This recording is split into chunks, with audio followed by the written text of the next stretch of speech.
Hello, everybody. TenebrisTenshi here. How you guys doing this day, evening, however you guys doing? I'm back here with the man with the plan that plays with one hand, Mr. ShouraiLive, Shou for short. How you doing, Shou? Good. Wonderful. So, Shou and I started discussing this right after the live letter of Final Fantasy XIV, and we're like, this is content that we're wasting here. So we decided to zip the lip and wait for, well, both of us to finish watching the live letter because we kind of stopped in between. And the fact that, you know, wasting these reactions, these discussions, we were having like nerdgasm set up. And so we needed to tamper that down and save it for all y'all, because you guys deserve to see our raw emotion, even if it's not a fresh emotion. Anyway, so major things to take away from the live letter.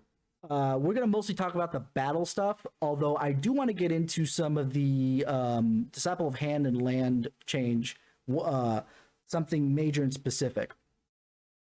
But we'll start with the battle changes because we have the job actions video queued up and ready to roll. But before we start with that, we have two specific major things to talk about, or two or three. Now I can't remember. We have a couple things that are generic to most of the classes. First of all, is something that was announced at the live letter previous to the 66 live letter, is the stat crunch. Reminder that we have the stat crunch coming. It is a thing. It's not going to matter because your numbers are still going to be bigger than everybody else by scale. I don't understand why anybody thinks a stat crunch is a terrible thing other than, oh no, but my numbers. If numbers are the most important thing to you, and it's not the scale of the numbers compared to everybody else, come on, man. And eventually we'll get back up there again, and there'll be another number crunch. So eventually we'll get there. The whole point is to make Final Fantasy XIV last for longer. 10 years down the line is what they kept saying. 10 years. Their estimates were specifically for making the game last 10 years longer. So that's the key. Attached to that is that they had to mess with the calculations on the back end for specifically physical damage. Physical damage is getting a boost by comparison to magical damage to bring them in line with each other. As a result, a lot of people with physical attacks, whether it be the physical melee, the physical ranged, or red mage that does the physical attack, all of that will have lower potencies when you first see them. But that's because the damage calculation on the back end is that much higher. So you don't have to worry that much about, you know, the potencies. It's not, the numbers are already low enough. It's not the potencies that lowered it. Relax, we know this. And unlike some other developers, we can actually trust Final Fantasy XIV to tell developers to actually tell us when they're going to do something before they do it, unless it's an absolute emergency. Oh, there are three things. Now I've remembered. The third thing in specific is the retiming of most of the off GCD stuff to hit 60-second and 120-second timings. So 1 minute, 2 minute timings. Yoshi P obviously lamented specifically that ley lines is still 1 minute and 30 seconds.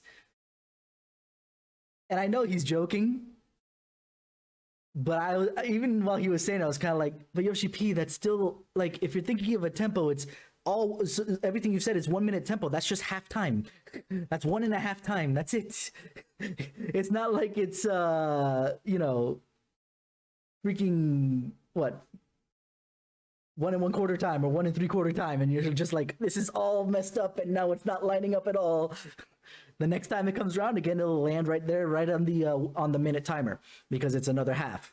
So to me, that doesn't matter. I know he's poking fun, so it's not that big of a deal.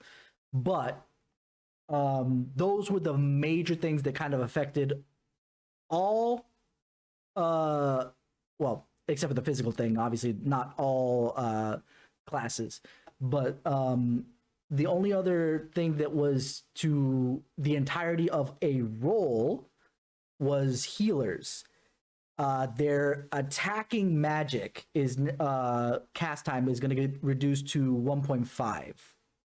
Ranged attacks won't break melee combos.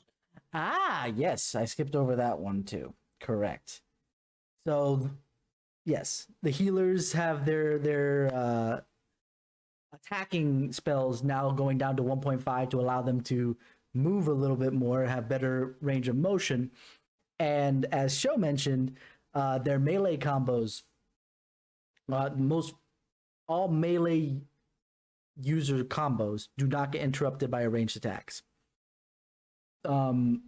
Which is great, because I can't count the times, and this is actually something I wanted to say for this. I cannot count the times that I was in the middle of my main combo. I missed the during Shiva of E12, the Shiva phase, and I'm about to hit Goring Blade, but I have to back out. And I'm like, I want to keep hitting so that my DPS stays high, but I need to come back, and I don't want to have to go around again for the Goring Blade, so I don't want to shield lob. So I just hold on to that Goring Blade till I get in, and then I Goring Blade, but that's like 1 or 2 GCDs I didn't hit.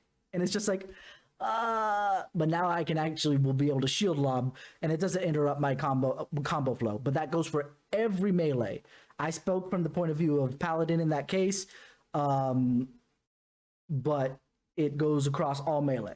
So Samurai, if you have to disengage to do one, ranged attack to then come back in. I was gonna say Monk, but I don't think Monk has any ranged attacks, does it? At least not as it stands. No, it doesn't. Closest thing it has is shoulder tackle, but that's not a range attack, that's a gap closer. Anyway, and I would assume Ninja as well in that regard. Shoulder tackle is getting replaced. Oh, is it a replacement or an upgrade? We'll get to that in a moment. Let's wait.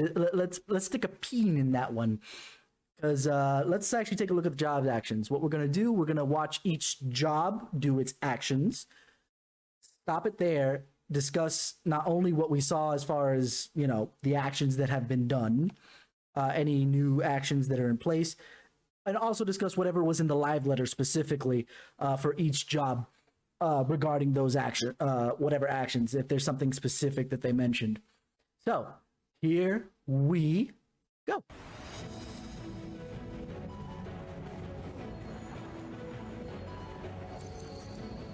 Okay, side tangent. I saw on Twitter today, someone actually made an animation for that, but trying to help for keeping uptime in E9S. It did the whole mechanic using that setup, and I was just like, can I do that all the time? That looks amazing. But unfortunately, I don't have the skills for that. But either way, sorry, side tangent I had to bring up when I saw those again.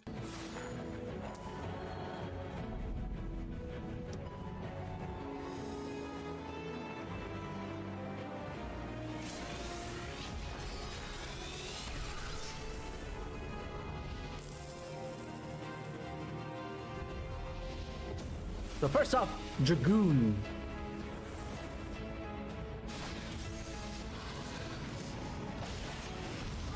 Not too different at the start here. A lot of these moves are already in the game. That one isn't.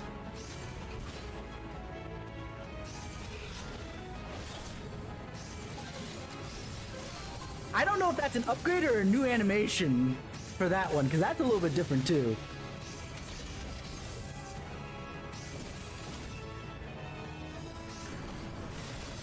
That's new. New pole dance.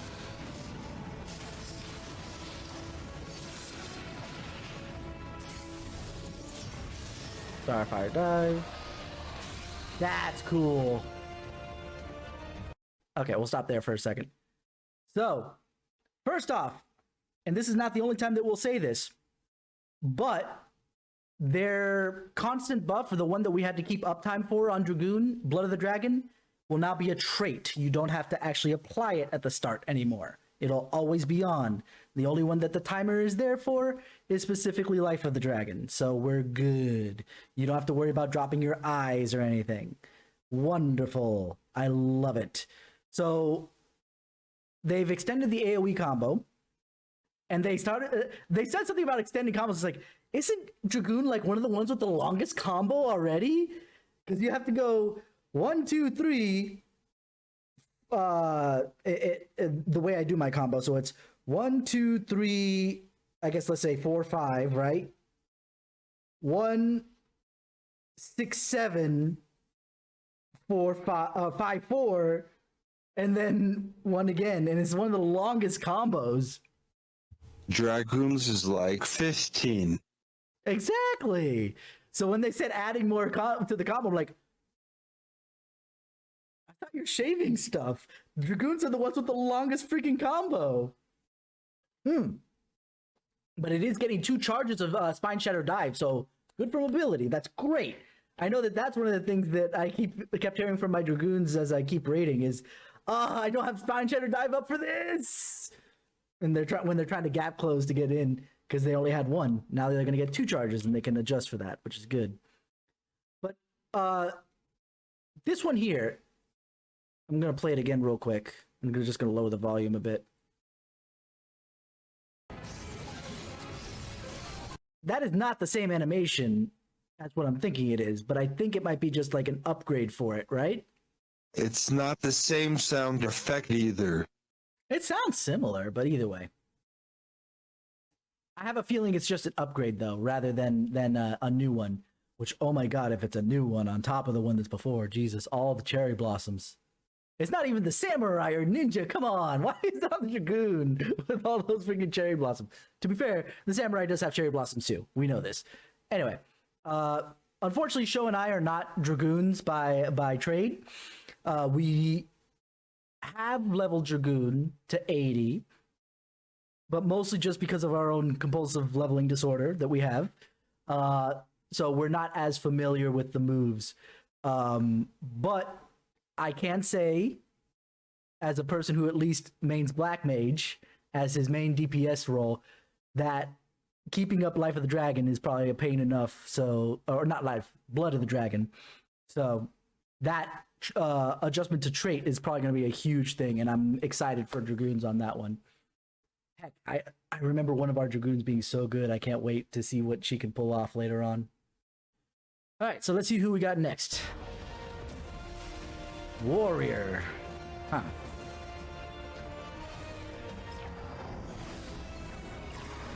All right.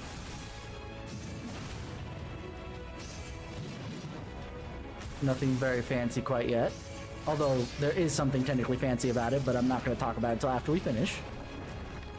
Oh, that's an interesting new one. A new defensive cooldown?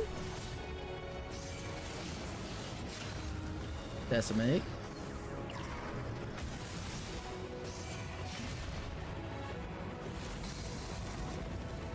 Here come all the Fell Cleaves.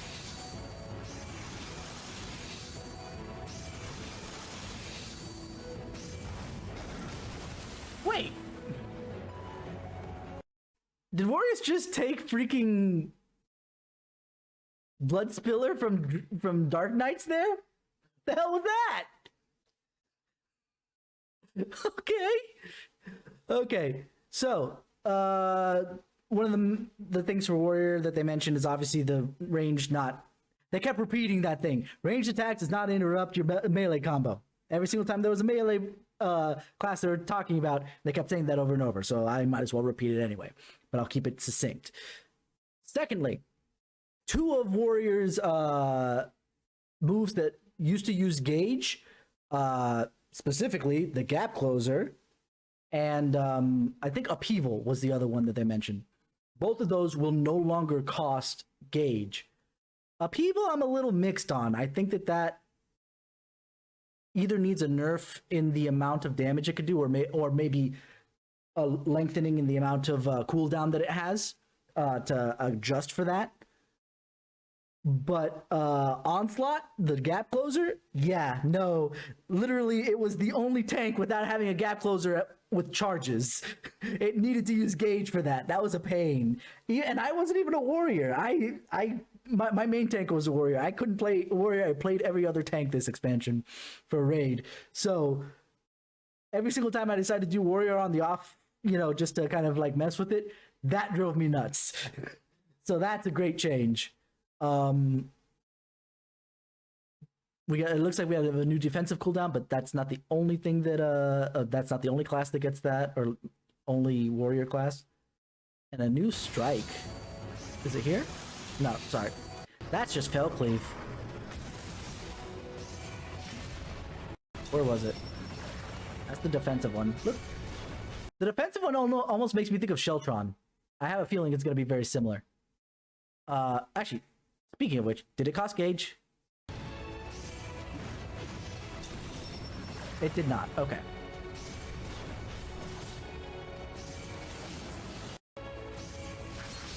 Where was that other new one I saw? That one.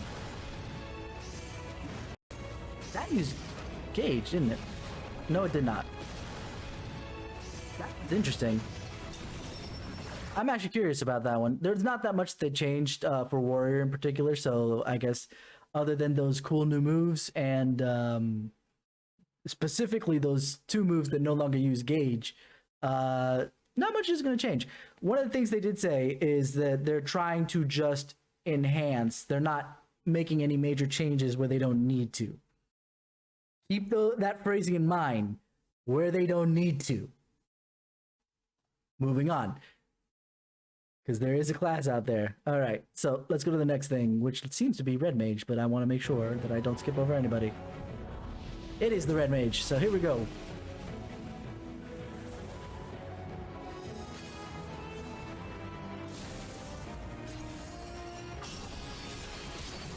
This, I think, is the casting class I have the least experience with. Ooh, do they have a defensive cooldown now?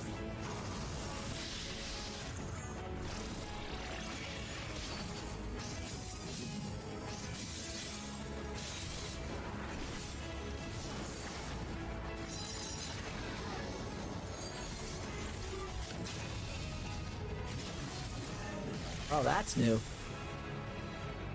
That last move looked like it could have been for Bard. The way the thing just went that way, because a lot of magic comes like vertically up down, almost like coming from the heavens themselves, with certain exception. But that one comes straight from the Red Mage, straightforward. So the only thing of note, because Red Mage is for me, because Red Mage is literally the caster, probably next to Summoner, that I use the least. Is the fact that they have 3 gems on the bottom of their bar now, on their black-white meter, that seem to activate some new moves that they've got that look very fancy. I'm actually excited to take a look to see how that plays out. I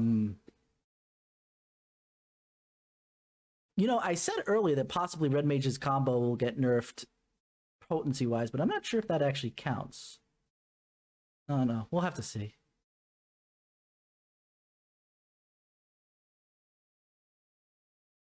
We'll have to see.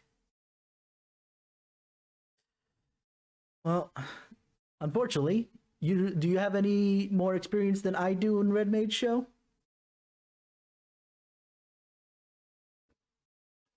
Because unfortunately, that's all I've got. I'm not as familiar with it. Yep. As you know, it was my main in Stormblood. That's right, it was. I completely forgot about that, but then again, it bored me to heck in Stormblood, even though I leveled it enough. And then I barely touched it since leveling in I was gonna say Endwalker, but Shadowbringers. So since you have that experience, what do you think of the new moves at the very least? Because they didn't really add much for Red Mage either. They didn't take away its res. That's good. The new moves look amazing. Honestly, they do. And Red Mage's Verflare, Verholy, and Scorch will finally be AoEs now. Wait, they weren't? They have looked like they were AoEs, but they were always single target. It shows how much I play Red Mage. I thought that they were still AoEs. I'm an idiot. God damn. It also shows how much I paid attention there in the live letter, because I'm pretty sure they probably mentioned that and I didn't come across. Okay. Well then, that means that they will factor into. Oh, that means the AoE combo will be a little bit more interesting, because that's what always bored me about Red Mage, even when it came out, was that the AoE was always boring AF. 1-2, 1-2. Yeah. And it was even worse back in Stormblood, my friend. Wasn't it just 1-1-1-1-1-1-1 for the AoE rotation anyway? Because you didn't have for Thunder 2 and for Arrow 2. So it was just whatever the other one was.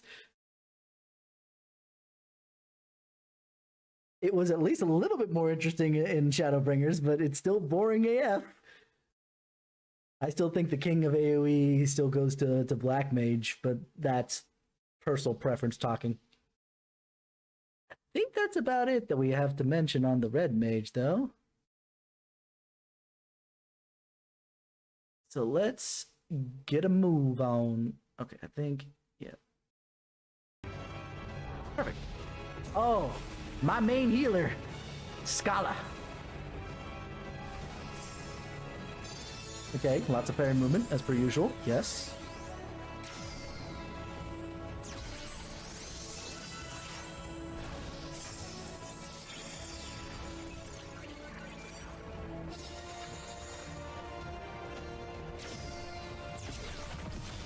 Oof, that new broil looks good. Oh, that's new.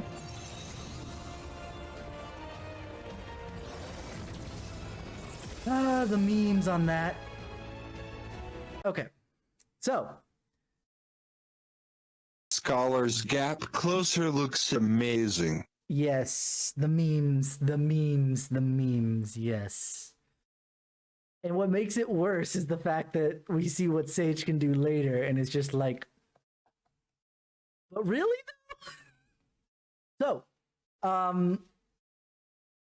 the two things that catch my eye, and I haven't healed like serious content in a bit, to be fair. That broil looks really potent. That shield, I'm curious about. If it's a shield or if it's like excogitation, where you throw something on there and it just goes off later. Though something that we'll see in the benchmark trailer makes me think it's more of shield. But an instant shield, which is something that Scholars never had before, other than Swift Cast to Sucker or Swift Cast Adlo. So that'll be interesting to see. So I'm not sure this is going to work out like the developers want it to. Scholars Gap Closer, as Shou has put it, is this move here, which basically gives you a sprint. It's like Peloton, but it can be used in battle and for a short period of time.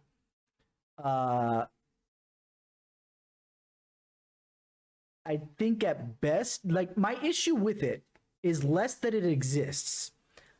I don't mind it. But if the other healers don't have something that is similar, and there's going to be a lot of movement in the fights, Scholars may end up being required. Like, they made the joke of like, oh no, it's not a permanent buff type thing. It's not like everybody gets sprint. But that doesn't mean anything if it's needed to get movement done in movement heavy fights. Scholars might end up needing to be required. So they didn't go over all the move sets. So it might not be an exclusive Scholar thing, though I doubt it considering the fact that they're showing it off for Scholar. We'll have to see. But honestly, when I first watched it, it did not occur to me that the Scholar was moving any faster. And because the Warrior doesn't move throughout that entire phase, it's nothing that I noticed. It's like, oh, he must have hit sprint and I didn't notice because of the wind effects in the middle. That's all I thought. So I don't know the use of that. But then again, Scholar's in a really good place where it's at. So what to add to it is a big question, right? And then the other thing I have to point out is, thank you God for, if this is Art of War 2 or whatever the heck you want to call it, because my biggest complaint of AoE with Scholar was that it was boring. And not in the sense of the same thing that I meant with Red Mage's AoE boring. Because every healer only has one button AoE. Gravity, Holy, Art of War. One button, you're done. That's it. It's the AoE rotation for healers. Fine, whatever. And so long as they're all the same, I don't care. But of all of them, the Scholars was the most boring to look at. Holy at least had this nice bright flash. It looked beautiful and all this other jazz. Gravity looks like it puts on, and sounds like it puts on a lot of damage. So why does Scholars, which is actually potency-wise the strongest one of the three, feel so lifeless? This new little disc thing they put in there makes it feel so much more powerful. Even if it's the same move, even if it's still just Art of War, at the end of the day, it looks that much more powerful, and I love it. It's less boring in animation. You Scholar for your healer for the most part, don't you, Shou? Anything you want to add for that one? Mm-hmm. And oh, actually, hold on. There's one thing we can test that we mentioned earlier: the 1.5 cast time for the attack. Let's see, from start of the cast to when it comes out. Hold on. Paralysis was always instant. 1, 2.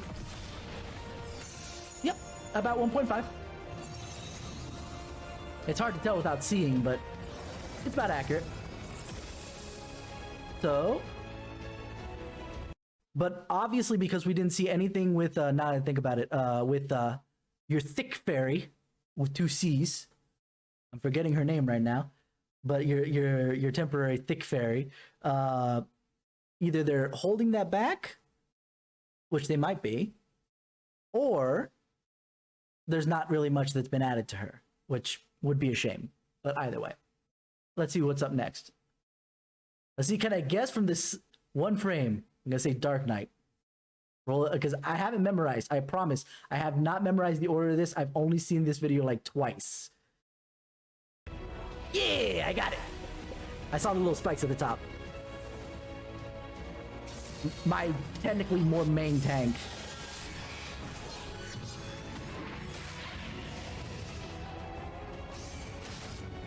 Yeah, that new animation for what they changed in Salted Earth is pretty good.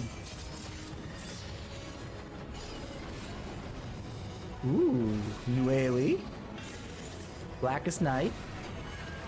That's interesting, because that's not the Blackest Night by animation anyway. And it comes out way too quick for it to be the Blackest Night. It should still be on cooldown. Is that a new one too?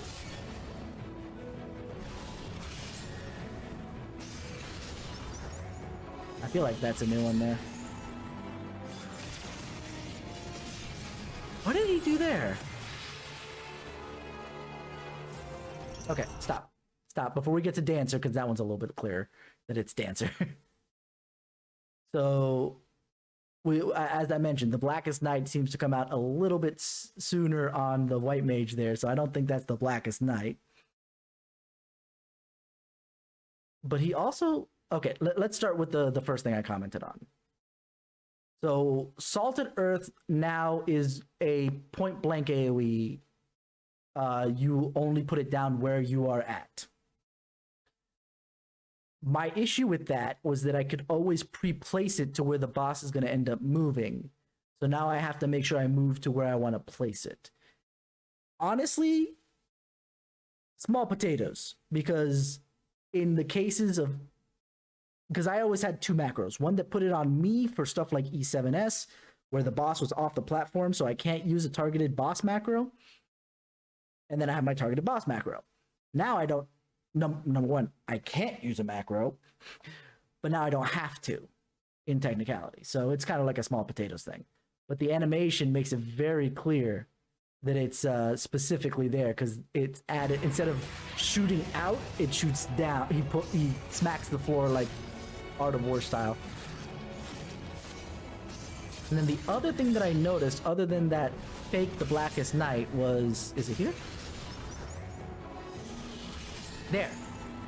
He does something there. He does something there that's kind of obscured by what Frey's doing. It's a similar animation to what he does when he takes out Frey, but it looks like he's putting something back into his chest.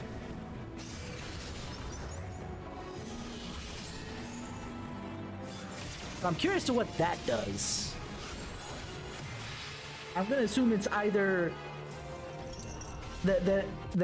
I'm gonna assume that it must be either a defensive cooldown, because nothing really came of it, or an offensive cooldown where it boosts like the next shot. Oh shit. Are they bringing back? I know we had this discussion about the other one that I discovered was not that, but that was Blood Weapon. But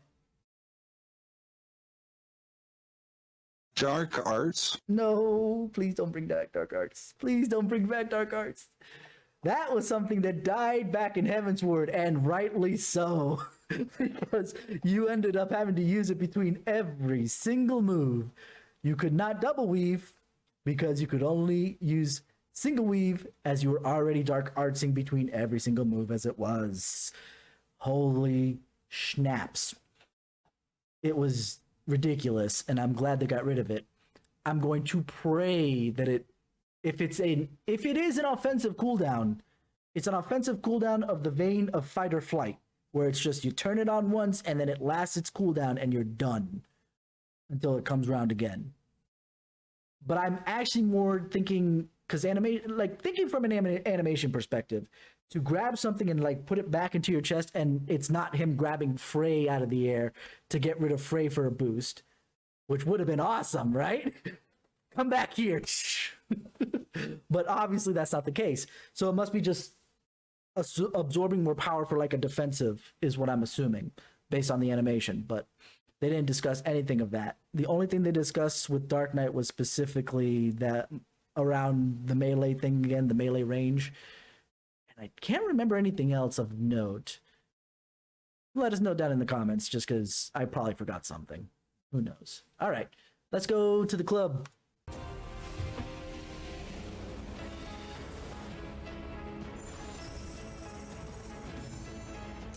This part hasn't changed. Except for the mistake that you didn't have dance partner on yet. Or maybe they did, considering that I saw that just affected over there.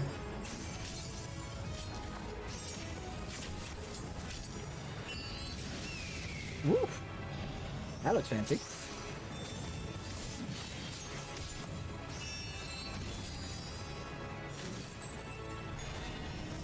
All of those AoE skills look super fancy. Some improvisation.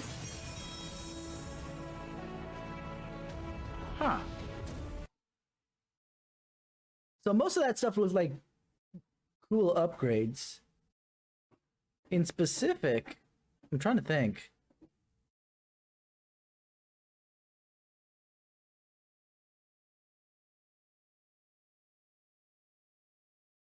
Because I know there was one thing that they mentioned. Like, I think that, what was it? The crit one. The thing that bestows crit up onto you and your dance partner.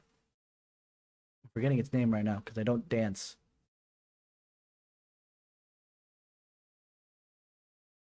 Anyway, but that does a little bit something more.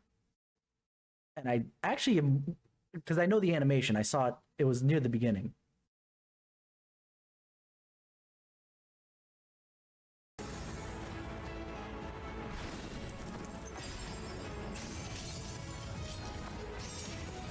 No, hold on.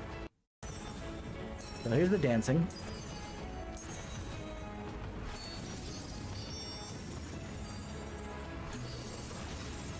I think that was it because it affected over here. They changed that slightly. They also, oh, I remember the other thing they changed about Dancer was something to do with the choice between the melee, the single and multi-target when using like the showers and whatnot. They said they made adjustments. They didn't say how, so we'll have to see how that works out. I know Shou danced a lot at the start of Shadowbringers, but I haven't done too much of it. And I know he's given it up like real quick, so he's probably just about as out of date on it as I am. But from what I understood, basically they're taking some of the RNG out of it. Some. I assume they're not taking all of it, because otherwise they have to nerf the dances. That's part of the reason why the dances are so freaking powerful, is because of the RNG nature of the rest of the combo.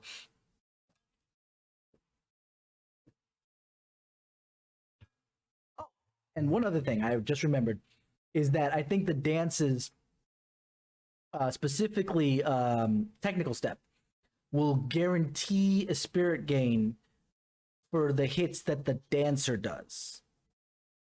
And I think that's part of the reason why I understood it as taking out some of the RNG. Because then you can guarantee some spirit gain. It'll be interesting to see, because I feel like the dancer is one of the most powerful physical range, not only in actual power, but in what it brings to the party.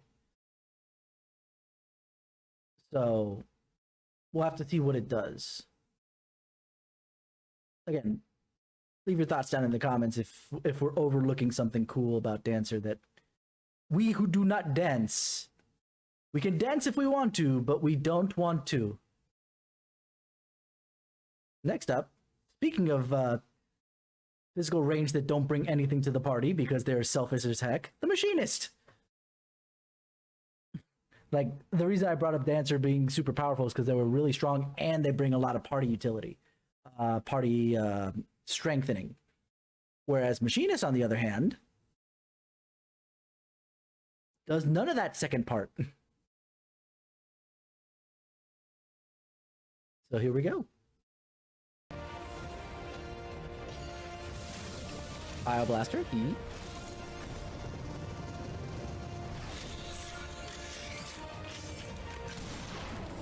Freaking shotgun. Okay.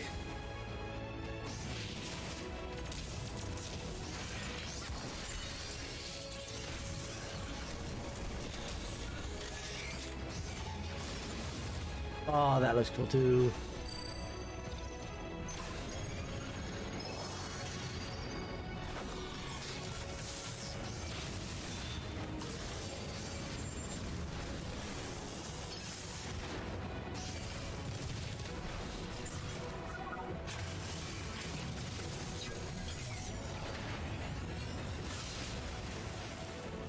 Yeah. The Automaton Queen gets a second hit there.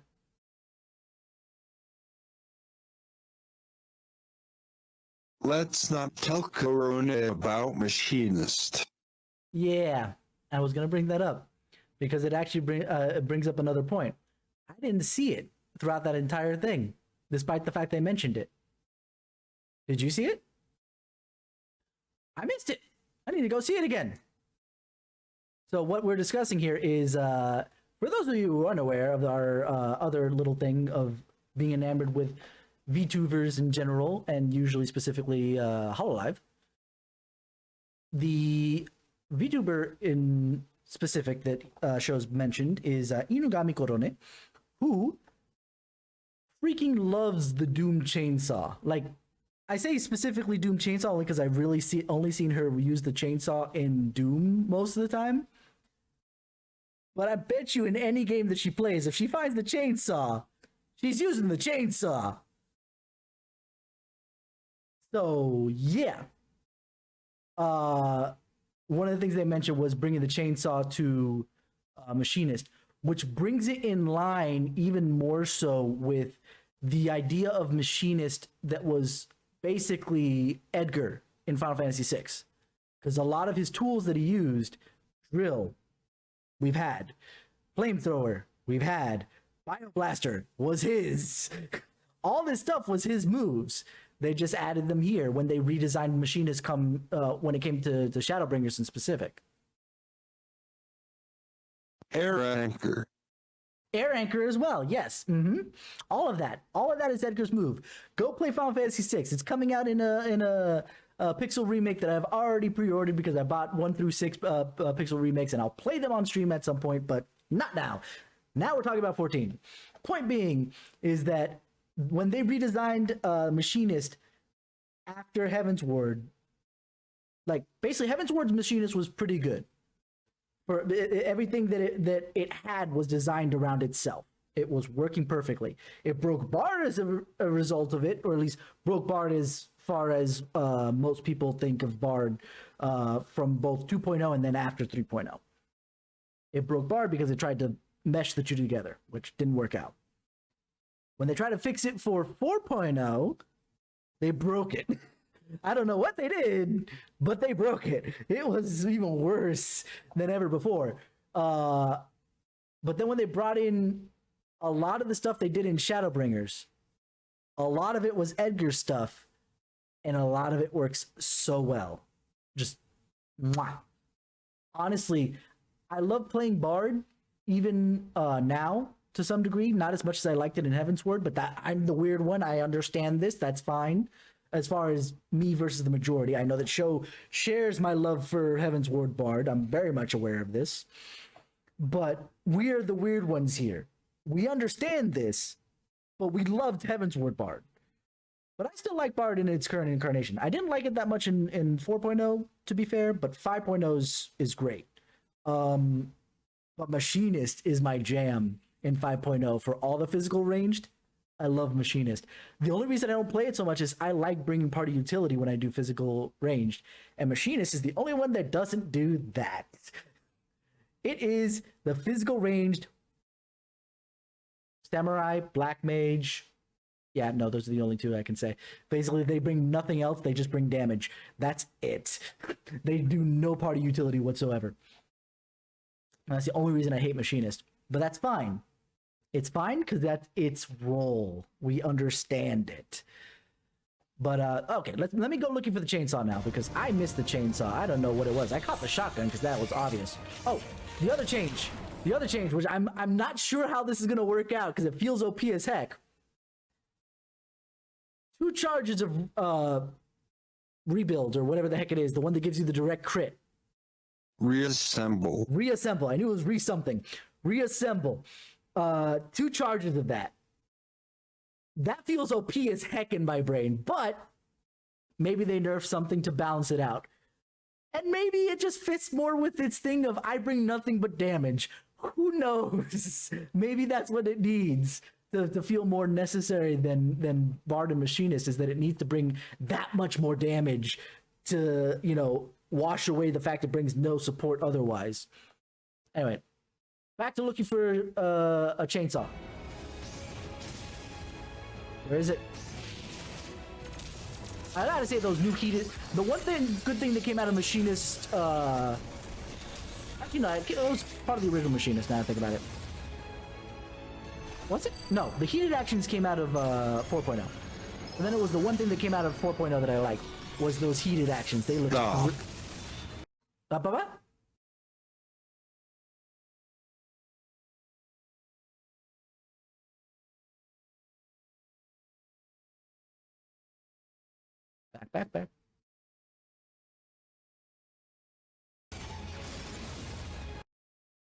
That was it?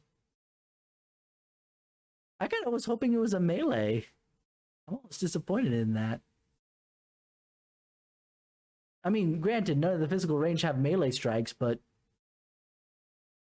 considering the amount of damage this thing does, and it has no cast time, so it doesn't really matter, why not come close? To be fair to that, I noticed that, the buzzsaw there. that might have been my hint that that's the chainsaw. But to me, that's not a chainsaw. That's not a chainsaw. That's a buzzsaw. Oh, I'm a little disappointed in the animation. We'll have to see what it does when we get it. I mean, even Edward, he literally put on the freaking hockey mask, jumps forward with the chainsaw, and jumps back. Pedantic for a second. Sorry. Jason never uses a chainsaw, but that's okay. It doesn't matter. That's what Edward does. Why doesn't we have a gap closer thing with Machinist where he goes? Tra-ta-ta. That would be amazing to look at. That's my animation gripe. Mechanically, it might work better. Who knows? I'll leave it be. And then we have the Yas Queen's second ending strike too.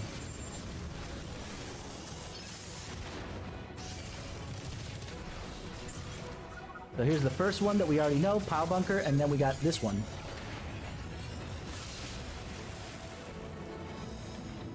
It's a little interesting too. Shou's main class for most of Shadowbringers, and it's not like I'm unaware of what goes on in Gunbreaker. I literally touched every other tank except for Warrior for the most part, so.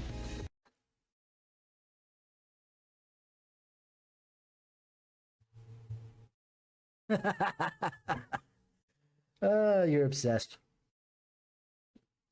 Says the guy who went and bought a bunch of other things, so I can't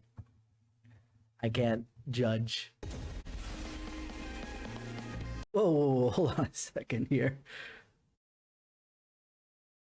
The different languages here, like they've been doing that for a bunch, but Gunbreaker, I guess because guns are so you have Gunbreaker, then this French Pisto Sabreux. I apologize to all French people. And then Revolver Klinge. Oh man, Central's gonna kill me. Oh, well, it's fine. She speaks in an Australian accent as it is, so I'm sure that, you know, hers will be better, but, you know, whatever. I'm not going to worry about it. I'll just prepare myself for the usual room later.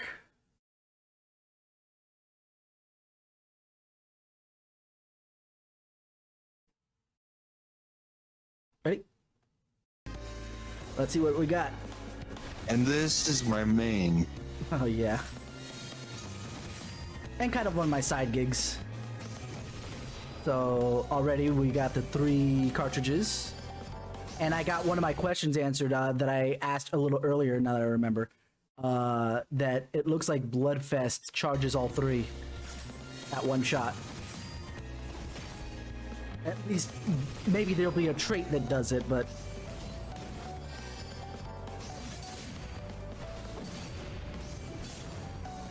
There's the Fang and Claw combo!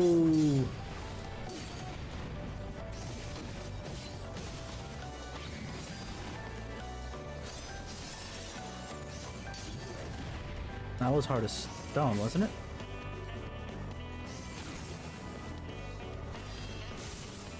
Uh-huh. Ooh, combo off of that? Oh, that looks sweet. Okay, freeze! Before we get on to Bard.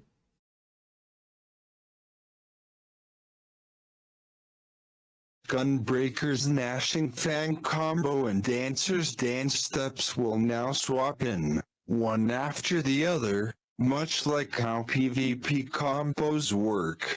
Wait, they said that for Dancer too? This is a welcome change as it helps reduce button bloat. Yes, yeah, that but I didn't know that they did that for Dancer. Yeah. Interesting. Yeah, I knew that you told me for Gunbreaker, and that was the first thing that you sent me when you were watching the live letter, was that you were like, oh, the Dashing Fang combo is 1 button. And then I was pedantic and reminded you, no, it's 2 buttons, because all they're doing is replacing one of them, and you still have to hit continuation separately. I was being pedantic, I know. It was in the live letter. Okay. I believe you. I don't dance, so it's okay. At least not as a main. And technically, no. Continuation was never needed for the Gnashing Fang combo. Okay, it wasn't needed, but you're gonna lose so much damage by not hitting continuation between each hit. Now you're being pedantic. God damn it. If you don't hit continuation between your dashing fang combo, you might as well be every other tank and not be 3 DPS disguised as a tank, as what is it? Joe Crap says. 3 DPS disguised as a tank. That was the funniest thing in that one. Anyway, so the other big thing, other than obviously 3 cartridges, the Gnashing Fang combo being basically 1 button because they're going to do they technically have already done it in PvP. A lot of button combos become 1, 2, 3, 1, 2, 3, just hitting the same button. They're just putting in PvE now for those 2 in particular.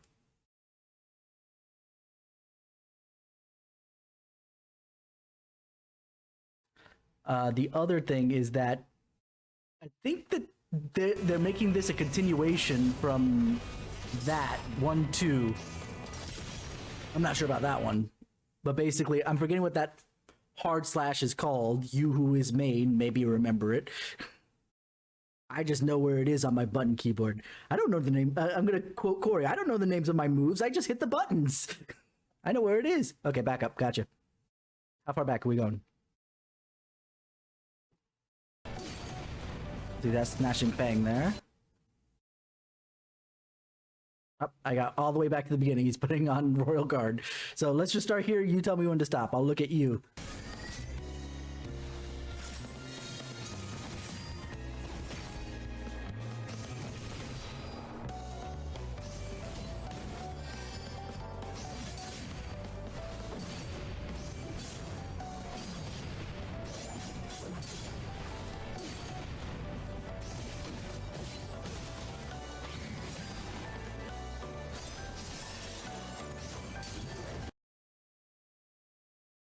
What up?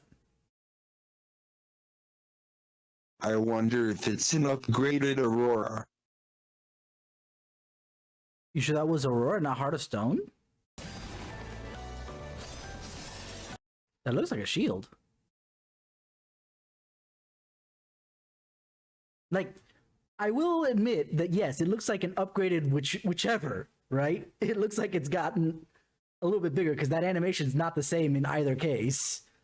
But I feel like it's more of an upgraded Heart of Stone than an upgraded Aurora. We'll find out later, I suppose.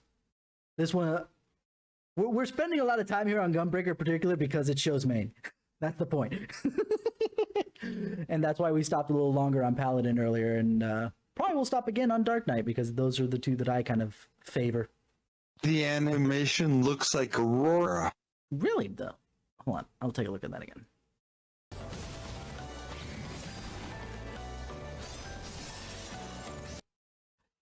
Well, the physical animation, but I know that Aurora has you kind of, it becomes like a little stream that goes and hits your target, doesn't it? Whatever. You wanna know what? I'm not gonna argue with you on this because number 1, I don't play Gunbreaker often enough, and number 2, it doesn't matter because we at least agree that it looks like an upgraded version of whatever the hell it is. And at the end of the day, it's something that you can obviously put on a party member, not just on yourself. All right. So now that we got all that, let's go on to the Bard. Oh, wait. Before that, just because I was mentioning it before I saw you typing.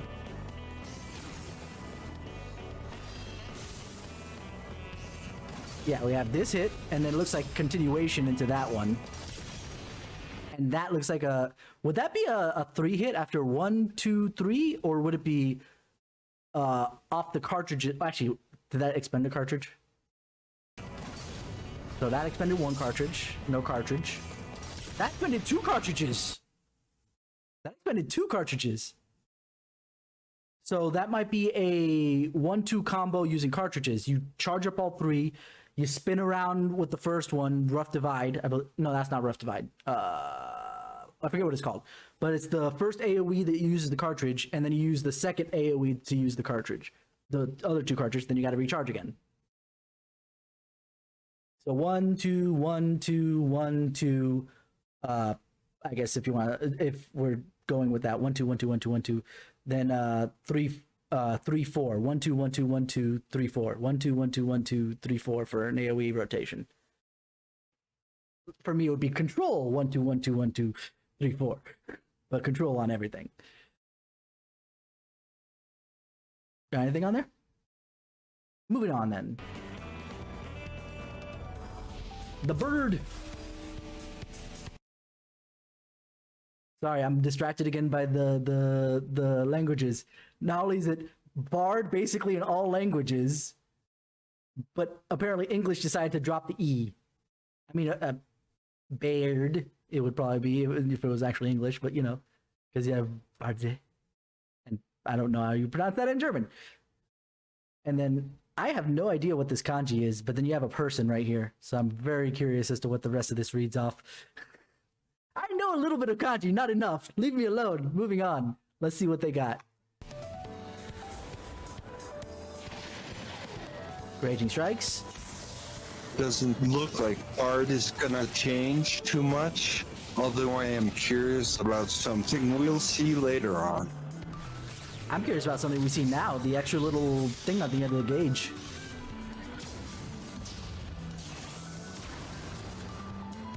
So far, nothing that different other than that gauge change. Oh, that's new. This. Okay, we got that. That looks cool. Oh, is that it? Okay, hold on. We gotta look at that again. I got distracted. So first off, I want to mention there's this extra little gauge. Yeah, I hope my mouse is visible on the screen. But there's this extra little gauge over here. I'm just gonna make sure that it's visible on the screen. No, it's not. Okay, never mind. But over on the right side of the song gauge, there's these extra little things. It shows the songs. No, because there's two already lit up while you're already in Wander's Minuet. Something's going on. Oh, wait a second. But the coloring feels weird because go into Wanderers, there's pink. Actually, before he hits Wanderers, hold on. Here we go. Oh. Yeah, he was in Mages, switched to Wanderers, and it's... Yeah, that's what threw me off, because he was already in Mages to start. He was in Mage to start, and he's got one. Then he switches over to Wander, or Raging Strikes. Wanderers, he gets another one. So you're right in the fact that it's the songs, but it's not the song being currently sung. It's just pointing out what songs have been sung. Because watch, when he switches to Mages again, I guess? We'll see.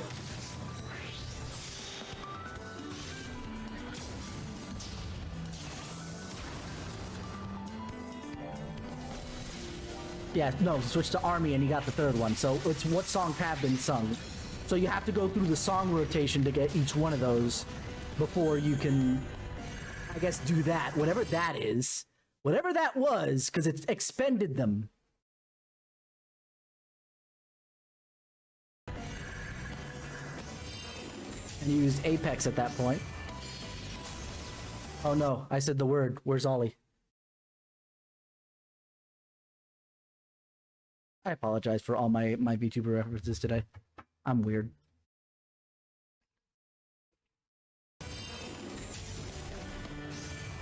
That's what I'm curious about, the super song.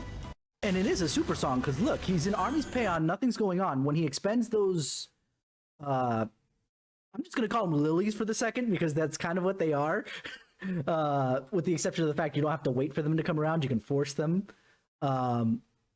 But then there's the animation of the song continuously playing, which didn't happen when we were singing before. So it's going to be interesting to see how that plays out. I don't think it's going to change. I mean, like, again, we're going to repeat probably very often. Their goal wasn't to change too much from things from Endwalker, just kind of improve here and there, with only one major exception. They made a major overhaul, which we'll get to when we get to. Ready? Alrighty, so here we go. Astrologian. Astrologe. We're on the moon, bitches! Okay, so similar things.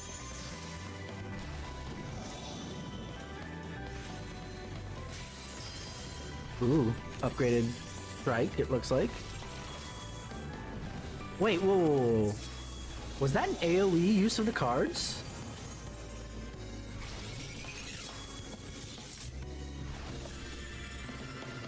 The animation says it is, but I don't know. Is that the new gravity? That looks badass.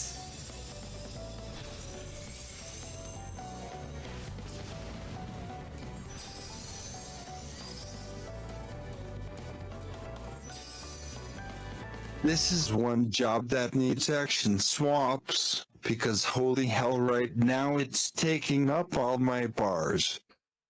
Well, one thing that is going to happen is that it's being reworked to a degree to get rid of all the shields because it's becoming a pure healer in place. Scholars remaining a shield healer, White Mage is remaining, hot healer. They use the word pure healer. I say hot healer because pure makes it sound like you're not supposed to do damage. It's just like, have you met a White Mage? Have you met a White Mage lately? They're not pure healer at all. They're glare mages. Anyway, but point being is that with the Sage coming in, instead of having what they originally had, which was using their words, pure healer, shield healer, and somewhere in between, now they can divide it into 4. 2 shield healers, 2 pure healers. And the Astro is going to become the pure healer, where the Sage takes over the other half of what Astro was, the other shield healer. Now, place your bets. Astro has sucked at the start of every expansion since it was introduced in Heavensward. Where is it going to be now that it doesn't have to try to play the balance game? That was most of the issue, is it has to play the balance game. Now it doesn't have to do that anymore. When I say balance, I don't mean the card. To be clear, I don't mean the card. I mean the balance between shield and hot healing. Now it doesn't have to play that game. Now it can go straight through hots. So, or just pure direct heals. So it might not have as much difficulty with its meta at the beginning. We're going to say something? Okay. The only other thing I have is it looks like when he was using the Minor Arcana, it came out as AoE.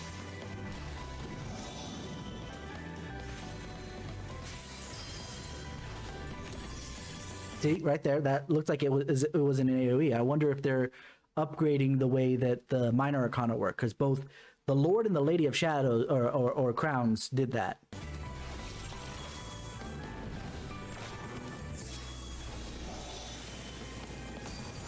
What a selfish DPS. He gave the card to himself. What the hell?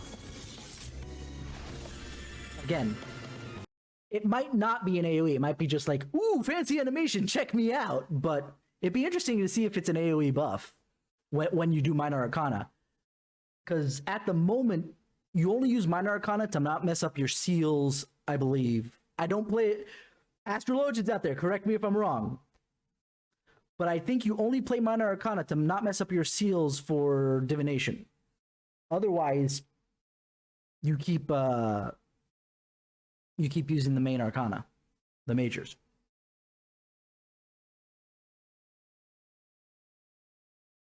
And then the last 2 things were amazing. The replacement gravity looks awesome. So instead of 1 black hole, you throw 5.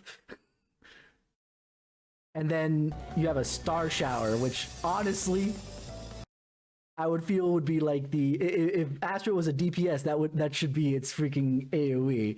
Just boom, bring down a meteor storm. Right now, Scholar is my healer of choice. I don't know, because I like the way White Mage played this tier, this past expansion, more than Scholar personally. Though I do like Scholar, don't get me wrong. Scholar has been my main healer through Storm's Blood. Hands down, I couldn't wrap my head well enough around White Mage. But the Lilies made it so much easier for me to do everything I needed to do. Especially once it got to Endwalker, where I can make use of those Lilies to then, blood for the Blood Lily. so we can go ahead and really mess with things. Astro's the only one where I'm still a little bit up in the air about. I like the way it worked initially. I know that it was a lot of confusion with trying to throw out what cards and whatever, so I understand the simplification, but I liked the other parts to Astro more previously than it is now. We haven't gotten to Sage yet, I don't think, so we'll get to Sage when we get to Sage. So, Samurai. Because Samurai is Japanese, it's Samurai in every language. I assume that means Samurai, or at the very least something like that. Samurai looks like samurai. I mean, yeah. Again, and we'll keep saying it, they mentioned that they're not changing that much at all. They're trying not to. They want to just improve in certain ways, and if they can, and I don't use Third Eye as much.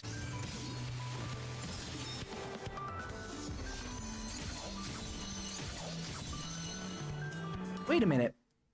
Unless this is the test bed, which it might be. He used the back-to-backs a little sooner than the usual cooldown for it. I wonder if they're going to lower that cooldown. That's new, though. That's not. Whoa. That's new. But that's Iai Jutsu. But also, hold on. That didn't use any Sen, nor any Kenki.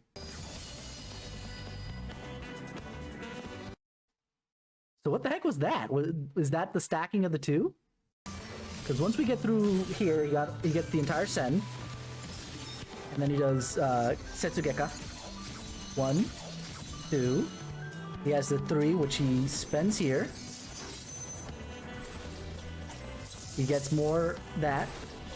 Spends it on this second one to get that.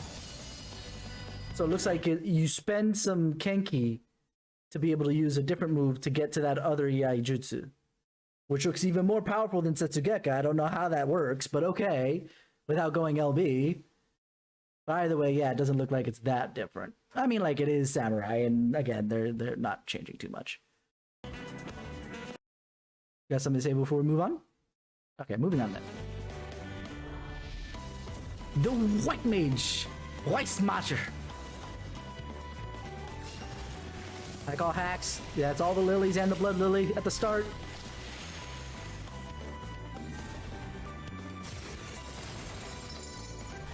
Nothing too crazy yet. Whoa!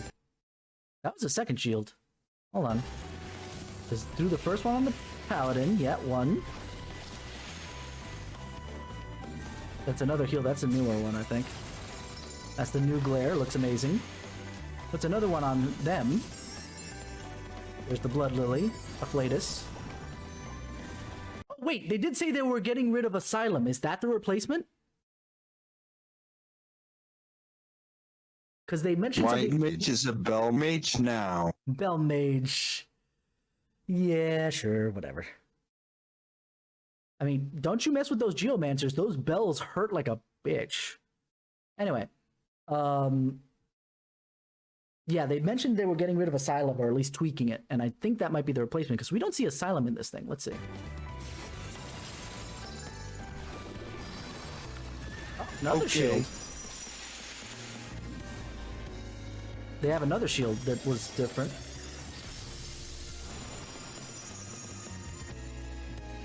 Okay, I didn't see Asylum, so probably it might be the replacement, or upgrade, let's call it. An upgrade to Asylum.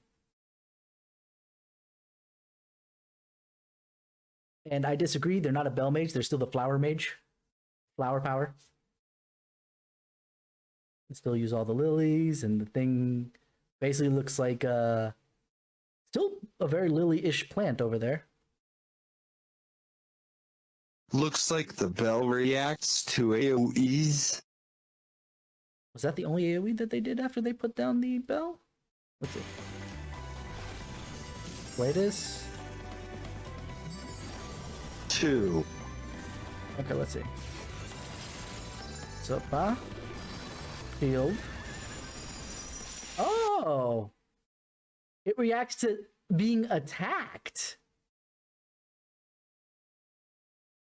And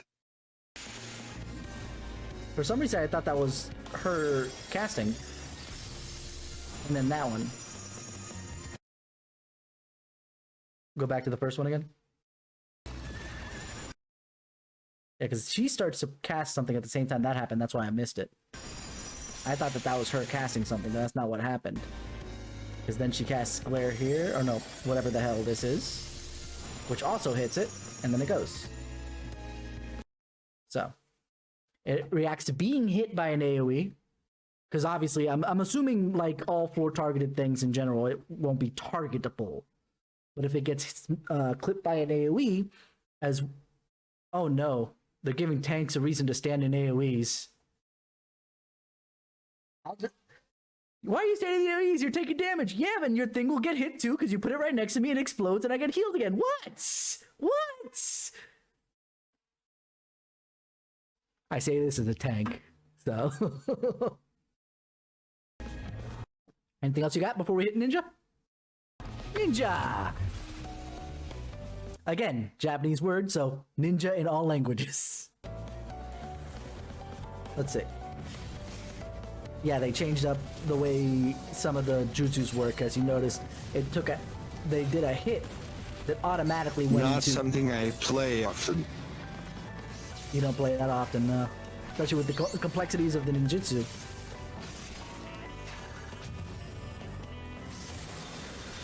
Oh, that's Bushin, right.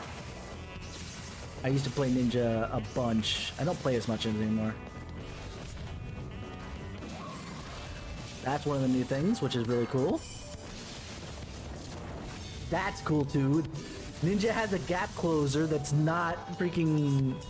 So because I played it before, I can actually give some insight into what we're looking at. So first off,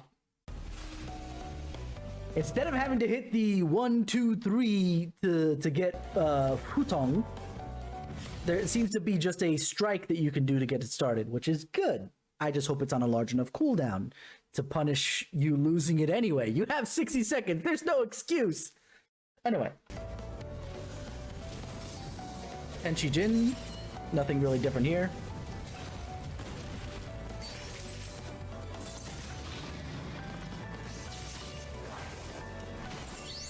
Yeah, this all is still current ninja stuff.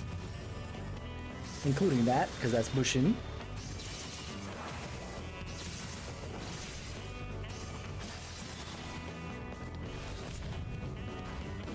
Seppuku. Not Seppuku, sorry. I forget what it's called, but it's their gap closer / gap or distancing mechanic, because you can put it wherever you want targeted. Then he hit something because he's in Huton. It sent a clone, maybe because he was still in Bushin too. I don't know. We'll have to see. Kikuchi, thank you, Kikuchi. Anyway, shot himself back, but then he used basically a Huton laden Bushin to go and hit. Uses Raiton and has a Raiton-esque gap closer, because apparently Raiton and Futon and Doton are gonna have a slight adjustments that they get to be able to use, and they're losing Shadowfang, which is good. But that makes it like literally the only move in all of Final Fantasy XIV that died coming out of the expansion that it came in, give or take, came back only to die again. Every other one improved itself to something else. This one just died, came back, and died. Like Jesus. Except that Jesus didn't die twice. Jesus only did it once. Anyway, there seems to be a 2-hit off the Raiton. So that'll be interesting to see. We didn't get to see the Doton, but they mentioned something coming off of Doton.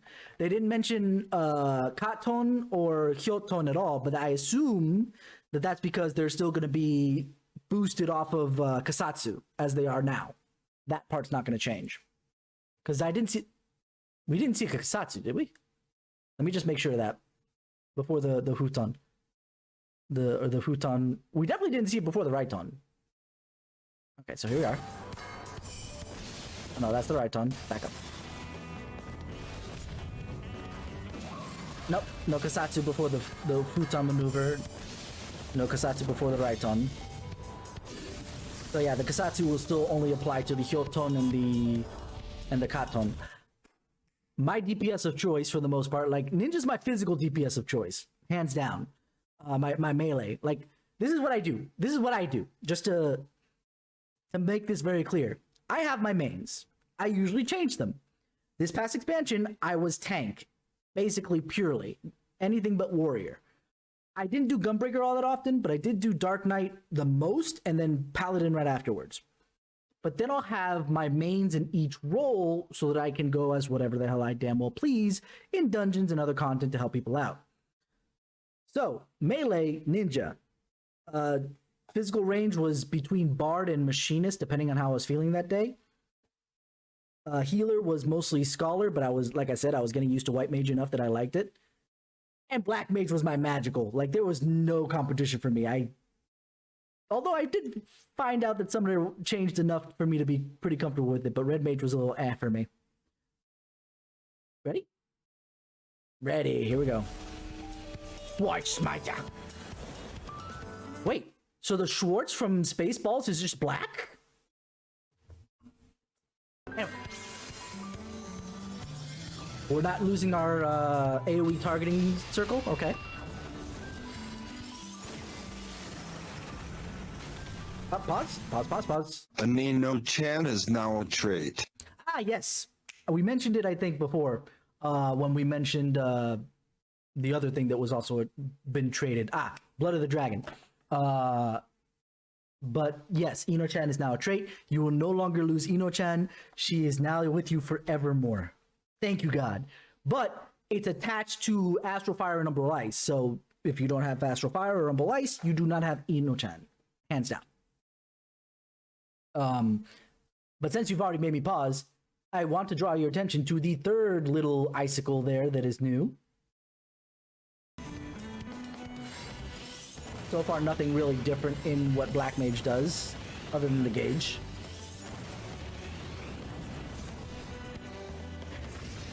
There it is, and it's expended the crystal. This dual element spell looks amazing. It really does. I know we're gonna see it again later, but let's roll it back anyway. And it refreshes whichever one you're in, hence its dual element. I wonder how much damage that does. Oh, that one refreshed it. Hold on. That refreshed it. It was pure ice. Under spells. Wait. There, they expended it again.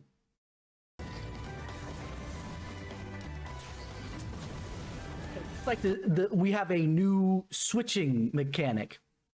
Because the things that they used to switch from Astral to Umbral and vice versa were not Fire 3 and Blizzard 3. And they established the Ice Crystal. Or the dual traded crystal. Finish it up.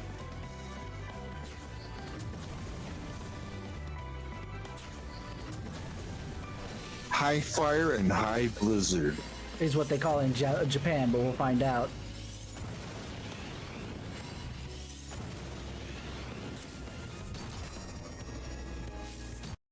Oh, yeah. Yeah, they had this whole conversation during the live letter about what they were going to call this one, because us classic Final Fantasy nerds know that at one point, the fire, ice, etc., were named as such. You had Blizzard, Fire, Thunder. And actually, no, I take it back, because I think it was the same at least in Kingdom Hearts 1. I'm remembering Kingdom Hearts 1 had it too, in this nomenclature. The second tier was Fyra, Blizzara, Thundara. Third tier, Blizzaga, Fyraga, and Thundaga. We don't have that here for Final Fantasy, the more recent Final Fantasy specifically, and 14 in particular. It's just numbered. Fire 1, Fire 2, Fire 3. Oh, Fire 2, Fire 3, Fire 4. Blizzard 2, Blizzard 3, Blizzard 4. etc. But that nomenclature that we got originally is actually the Japanese nomenclature that they still use for those moves in Japan. And because they're going so high, we've never gone beyond 4 tiers, Blizaja and Faraja, which was the last tier that they could use. He went to the what was the terminology for that? But basically, like the guy in charge of like not lore, but like, and not copyright, like the trademark stuff, the stuff that's kind of important to Final Fantasy as a cohesive unit, right? And it said, I need another tier of casting, and we have never done this before, so can we get a name? And the guy turned around and says, Yoshi P, I trust you'll do something nice. And he's just like, oh yes, thank you for putting all that freaking pressure on me to name the first 5th tier of the elemental spells for Final Fantasy. Thank you, sir. I love it. Let's go. So they call it High Fire for now. High Fire and High Blizzard, obviously. Don't die. You're not allowed to die over there laughing. I know I'm being funny here, but come on, man. But yeah, so Yoshi P Under Pressure named it something relatively simple, High Fire and High Blizzard. We will find out if that's what they call it here in America, or let me say, for the English-speaking nations, or if they will name it something different. Fire 5, Blizzard 5. Honestly, I wish they would just switch. The numbered stuff was stupid. I like this lore of Fire, Flyraga, Firaja, High Fire, Okay, High Fire sounds a little ridiculous, but that's fine. That's Japanese. That one could change, but the other ones sound really cool to me. Maybe just because I grew up on them. Who knows? Whatever. But yeah, so that's how that's going to play out. And it looks like the High Blizzard and High Thunder are going to be our new switching spells. And depending on the damage, they showed off High Fire there, like it replaces Fire 4 to some degree. Not that it actually does, because we saw Fire 4 being cast. But I wonder if there's a reason that they're doing it, like it's a better DPS, or if they're just like, look at how fancy this thing is. Really, you only use it to switch and get the crystal that you need to move on to the next thing. Anyway, speaking of, you don't play Black Mage that much, but do you have any thoughts? No? Okay. I'm the Black Mage, so I had to gush. So here we go. Next up. Aha! Newbie Sage, the Waisa.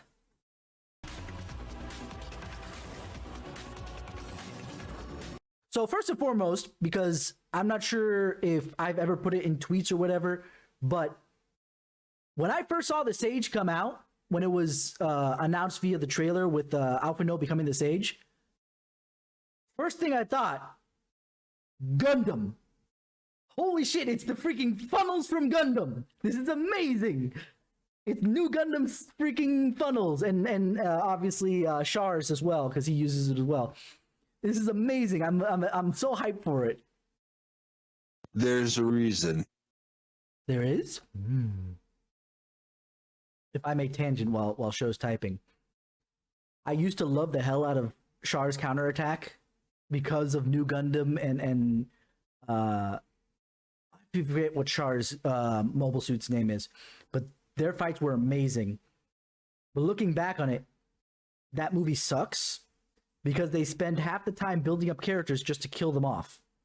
And it's not even like, oh, look at this new character. We're introducing them at the start of the movie. And then like towards the climax, oh no, they're all dying. We need to save everything. Fine. No, they literally introduce characters right before a fight, and then they die in that fight. All they're doing is trying to tug at your heartstrings for no reason. But I will say, still, Mobile Suit's designs for that movie, top notch. I love him. I'm not even a big Gundam fan. I like Gundam. I appreciate Gundam. My D of Father of Light and Yoshi P were both Gundam fan. And Yoshi P gave my D a new Gundam version KA model before he passed. That's right. Oh, that's a shame. You know what? I still need to actually watch that show. I haven't done that. I need to watch that at some point. There are some time frame inconsistencies. Time frame? Like for Sage? For the show. Ah. Oh, well. I'll get to it eventually anyway. Now let's go on to this newbie.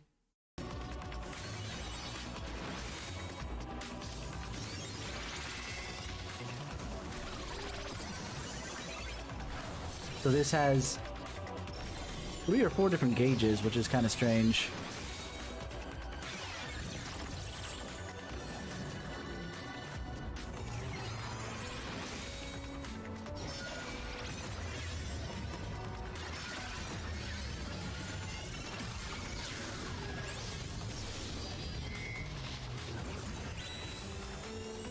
I gotta say, all these animations are amazing.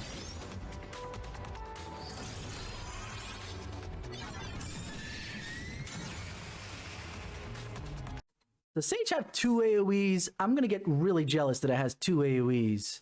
I'm talking about damaging AoEs. Go ahead. Sage looked very interesting with its cardia skill, which lets you designate a target, much like Dancer's dance partner, and as you attack an enemy, the player you designated gets healed. It's also similar to Astro's. There's a move that they have that does something similar, but it's for a time frame rather than a permanent thing like Dancer's Dance. Sage's will be a permanent thing like Dancer's Dance. It's really hard to tell in this video just because every single time that he attacks the freaking thing, it explodes right next to the Dark Knight, so the heal doesn't get visually seen. But I was looking for it in particular, and if you look closely, it's there.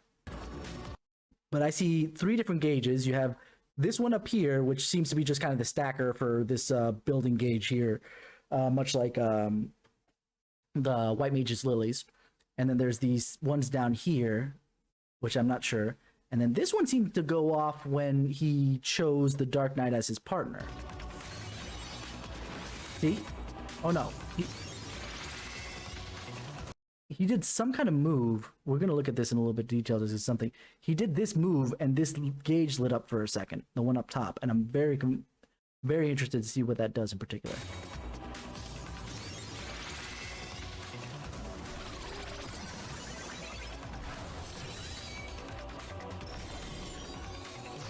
See, attack. If you look very closely when he attacks, just look at the Dark Knight when it happens, when he attacks the enemy. It had a little animation on the Dark Knight. That one doesn't, but I assume that has a dot, so that's different. The dot, I assume, doesn't count for that.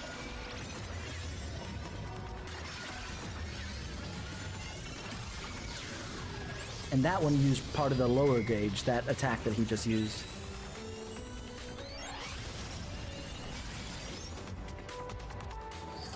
Honestly, I want to use Sage over a Scholar just for that gap closer. But again, does Sage freaking have 2 AoEs? Because look at this, look at this. He does the gap closer. Hit this. It hits the enemy. And then does this, which also hits the enemy. Both of them look like AoEs. Why does Sage get 2 AoEs? Nobody else does. Flight mode activated. Flight mode activated, yes. Yes. Flight mode activated for sure. But this is what made me so disappointed in what they did for Scholar. Granted, we didn't see any kind of gap closers for the other 2, but they're the pure healers. But the gap closer that Scholar got, as we saw, was being able to basically cast sprint of sorts on everybody for a short period of time, which might be better than the gap closer singularly only for, the healer. But it all depends on its use case. But I feel like that one's a tough sell. Number one, it doesn't feel like it does much. And I'm talking this from like a raid perspective, right? It doesn't feel like it does too much. It doesn't feel like it does enough. But they could then make it more important by basing the raids around having it. But then all you're doing is making Scholar required, and thus now Sage gets left to the sidelines because it's the other shield healer. I need to see how they balance it. It might be that, the scholars trying to pick up the slack for people not popping sprint when they need to, that kind of thing, versus it absolutely being required for you to have it. But honestly, flight mode activated already makes me want to play Sage.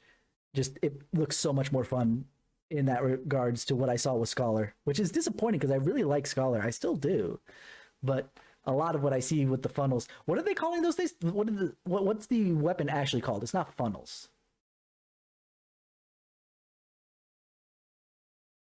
Nolith. Nolith. It's a weird word.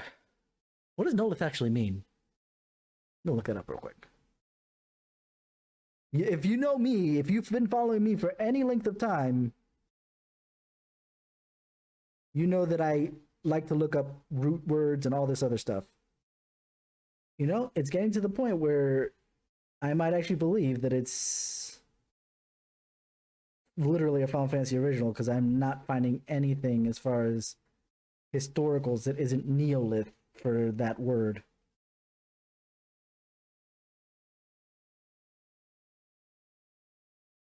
I'll look it up later. Let's continue on from here. Suffice it to say, Sage looks super interesting as a healer. I understand why they gave it that ability to attack and heal at the same time, because they want to be able to have it be equivalent to Scholar somewhat, with the fairy being able to heal off the side. So that makes some sense. Though I'm sure that, you know, the White Mage and the Astro are sitting there like, but what about us? And as a reminder, now that we've seen all the healers, all their cast times in general, or only the attacking cast times, I don't recall, but have been lowered to 1.5 seconds. Defense. Mm-hmm. All right. Offense. Defense. Yes, let's go. Moving on. Monk, which needs a major, like, this is one of the two that are getting a relatively major rework.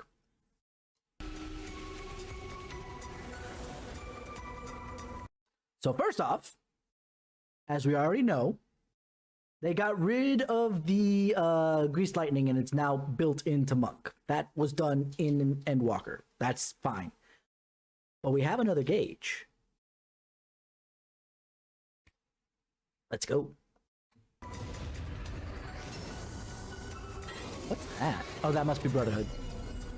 I just rarely ever see Brotherhood out of door. Oh! Monk gets Flash Step. I think we just saw that.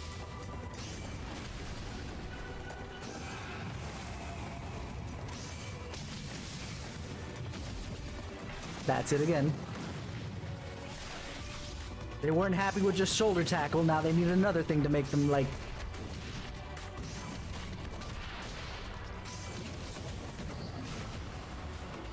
Damn. Monks are getting badass again. Jesus Christ, look at that. They called this other gauge at the bottom, you have yin and yang in Japanese. And they were like struggling to find what the English wording was. They hadn't really decided on it yet. It's like, didn't we already discuss this back in Stormblood? Isn't it dark chakra and light chakra? That's what it is. But I might be wrong. Who knows? But yeah, that flash step though. Let's just even start with that first bit. First we start with what I assume is Brotherhood here. That's new. It looked almost like Fist of Wind, but then it ends up a little bit different. And then Flash Step, which looks amazing. We don't see any shoulder tackles. I wonder if Flash Step is going to replace shoulder tackle.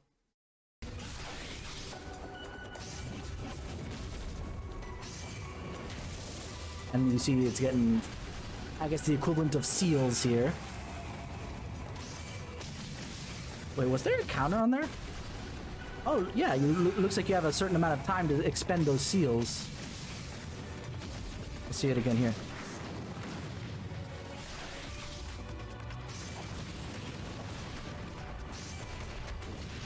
It is. Shoulder tackle is going bye-bye. Aw. I like shoulder tackle. It was my favorite gap closer. Animation-wise, anyway. But honestly, I think the animation for Flash Step is better. But that means... It makes sense, because Flash Step doesn't look like it does damage. And honestly, shoulder tackle was useless outside of gap closing. So the damage it does was kind of just, okay, fine, thanks, I'll take it. And sometimes you would burn it because you wanted the extra damage, and then you need it later for the gap closer, and now you're like, well, fuck me. But it looks like once you get 3 seals, there's a countdown to when you can use them, though. So see, no timer. But as soon as it gets the 3rd one, we get a 20-second timer before we have to expend it.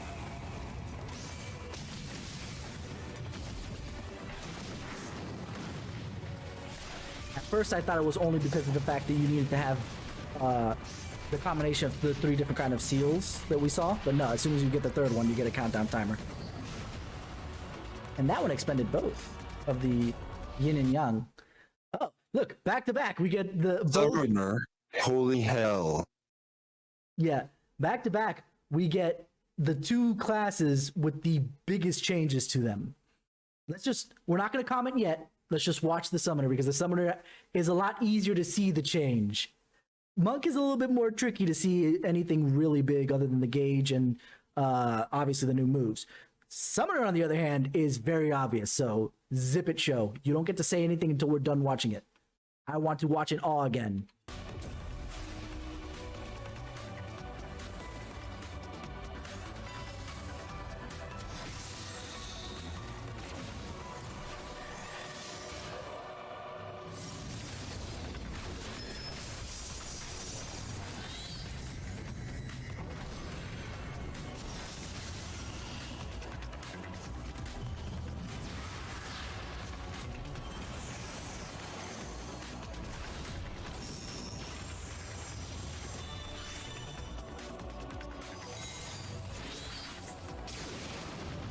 Garuda!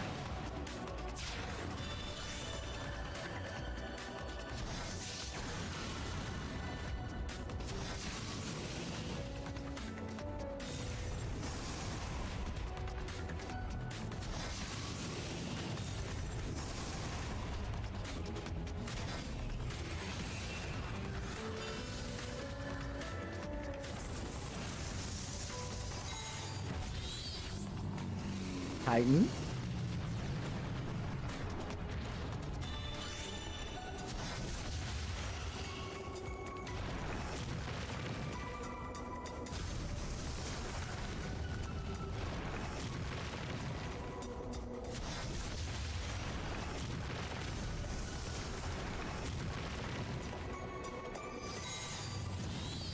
And Ifrit.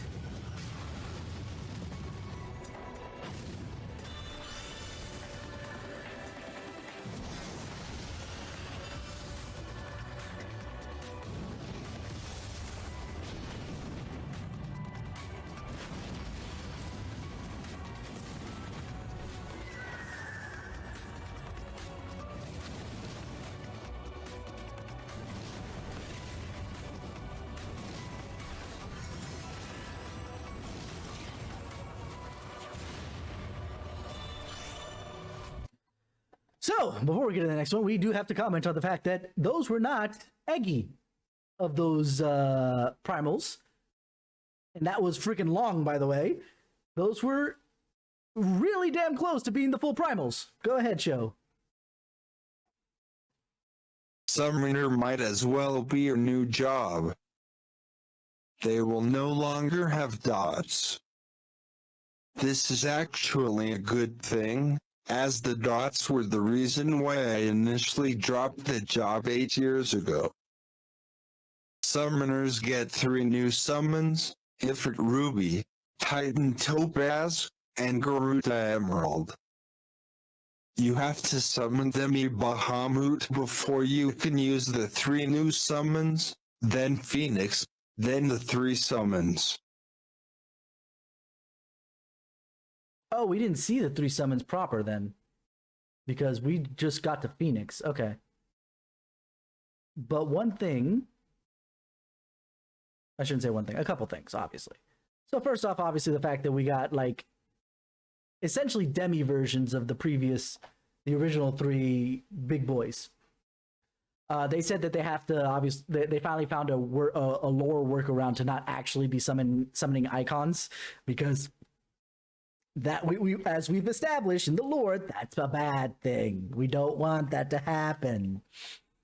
But the problem that they've kind of put themselves into a corner, why people were still bitching for so long to get this, was we got Demi Bahamut and we got Phoenix, and they weren't the full versions, and we're allowed to use them. So why can't we use the same things but with, the other three?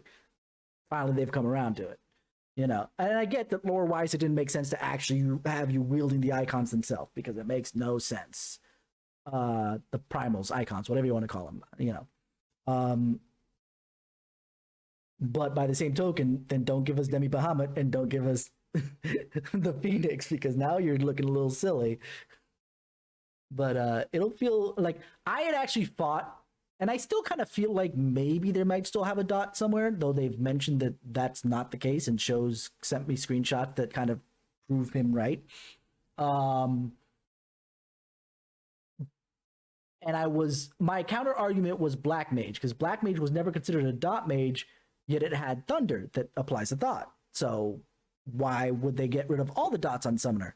But then as I was watching and listening to Shou, I was kind of like, oh wait, Red Mage doesn't have any dots either.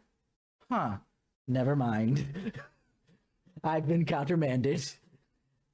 Does that make Black Mage the dot mage now? What? What is this new spawn of madness?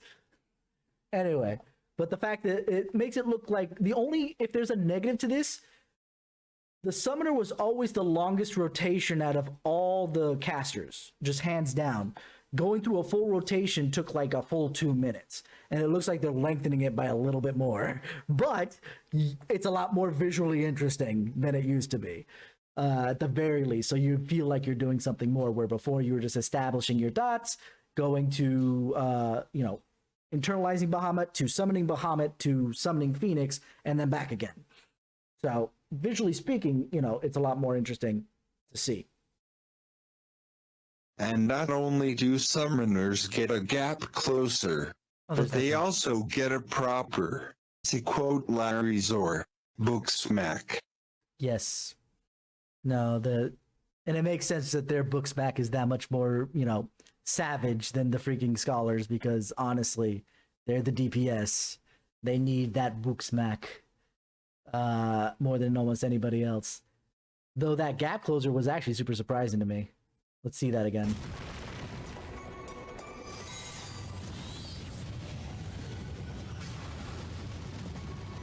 Although, wasn't it 4 casts for Titan and Garuda, and now it's only 2 for Ifrit? I wonder why. I like that it's both timed and there's a cast count. So basically you can't just be sitting in that mode for forever casting other things. You have a timer before you lose your abilities to cast the others. And here comes Titan. Oh, actually no, that's a Pain player there.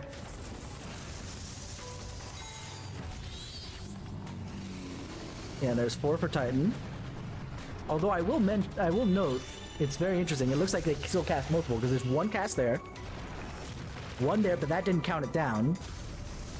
1 there that does count it down. That's another cast that didn't count down. That counts down. And so only 2 of those 3 moves got counted for countdowns.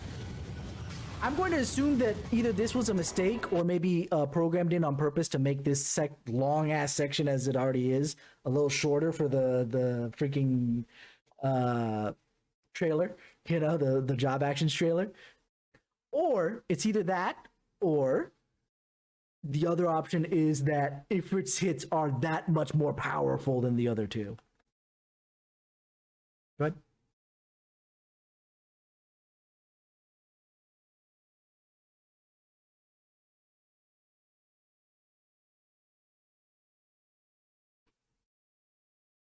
Right now, Ifrit looks sick. In that pose? Kind of does, but too bad he lands on all 4s as per usual. Or, I take it back. He landed on... I say all 4s, but he lands on 3s. Because he keeps the 1 arm in the air for no reason except for to smack a bitch.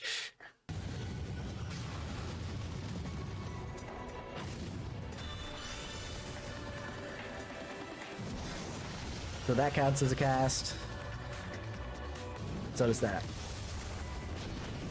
There's the gap closer. That looks like it's still channeling Ifrit for some reason. And same thing with the Book Smash.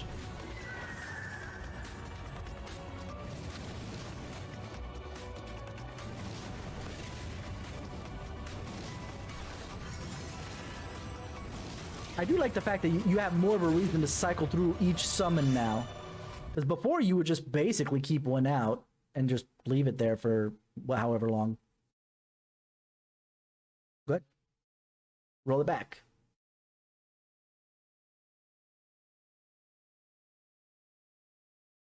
Pay attention to jewels when Phoenix leaves. Okay, when it leaves.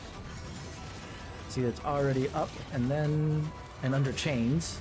Yeah, it unlocks them. Just like it did right after Bahamut. Yep. So it would have been able to do more, but obviously they're saving that for either the live letter stuff, which they did show us, I think, them being out in the live letter, or more appropriately for you to come and play Endwalker, or Endwalker, so that you can see it for yourself. All right. Anything else you got to say about Summoner?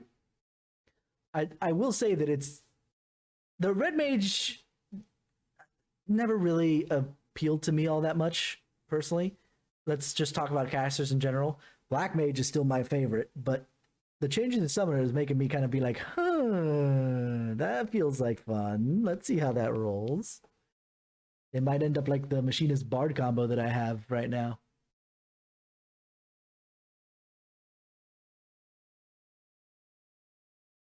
Oh, and also, all the casters that have reses keep their reses. Black Mage is still, selfish DPS. And Dot Mage. Red Mage suited my disability more. Makes sense. But it's just, I know that what bored me about Red Mage was, and you will agree to this, was when it was introduced, its AoE was boring as and of course I was only really playing it in dungeons where everybody was in packs. Yep. Because all it was just the one button back in freaking Stormblood. They improved it in Shadowbringers. I will give them credit. It is improved, but it still feels a little boring because it's only 2 extra buttons. But it's better than it used to be. I assume, based on what we saw earlier, that it's a lot better even now with a couple more AoE skills, with specifically for Holy and for Flare, both being AoE, on top of the fact of other new AoE skills. It looked like, but honestly, Summoner looks like a lot of fun too. But we'll have to see. Again, I have to reiterate: I cannot believe I've lived to the day where the Black Mage is now the Dot Mage. It is the only mage with a dot, or DPS mage. It is so weird for me to be in this timeline. Anyway, moving on. What do we got next? Aha! Our other newcomer, Reaper. Wait, this threw me off again. Schneiter.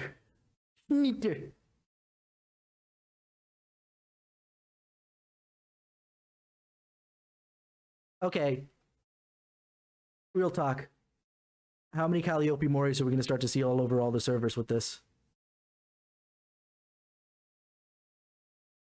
Because as much as I said I apologize for all my VTuber talk, it's not like I'm the only one in here that likes VTubers and plays Final Fantasy, okay? Hell, Ina played Final Fantasy 14. I'm sure that the only reason she doesn't is because of the bum rushing that Muna got last time she went and played. That and the fact that she's in Indonesia and they didn't have any servers out there. So she was playing in North America. You ready? We have actually seen its LB3. Yes, we have. And actually, it's really funny because when I watched it, let me put this phrasing, because I watched the live letter before I actually looked at the benchmark trailer. I hadn't done that yet. And we actually will go see it. I won't say what it is. But here's the thing in my brain case. I realized, like, even if I wasn't told like I was, I realized that every single benchmark that we've ever had the newest LB3 coming out. there were no LB3s. So that means you had to look for something in particular. Just keep that in mind before we go see the benchmark trailer, just because I want to watch it again and see some of the new things, especially since I want to talk about some of the craft and gathering changes in the live letter, and that has a better place to talk about it than here, obviously. Anyway, let's go. Newbie has 2 gauges, essentially.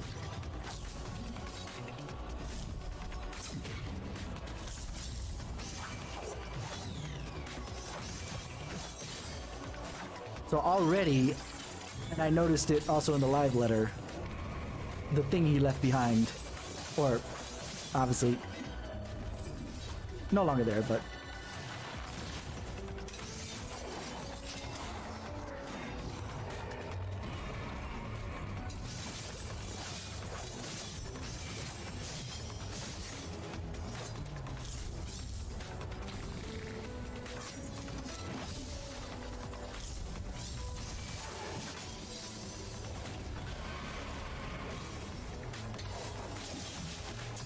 this looks so cool though.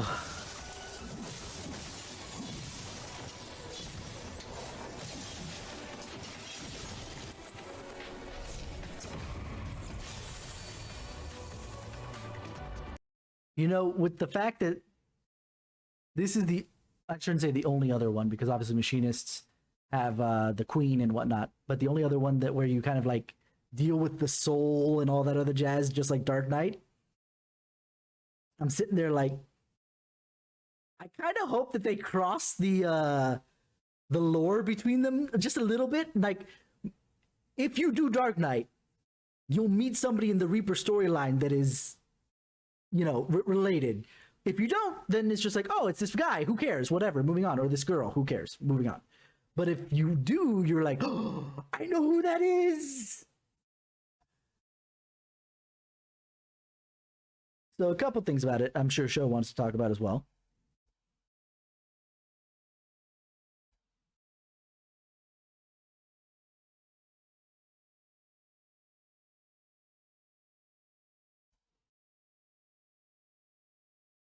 So I'll lead in Shou's comment with one thing.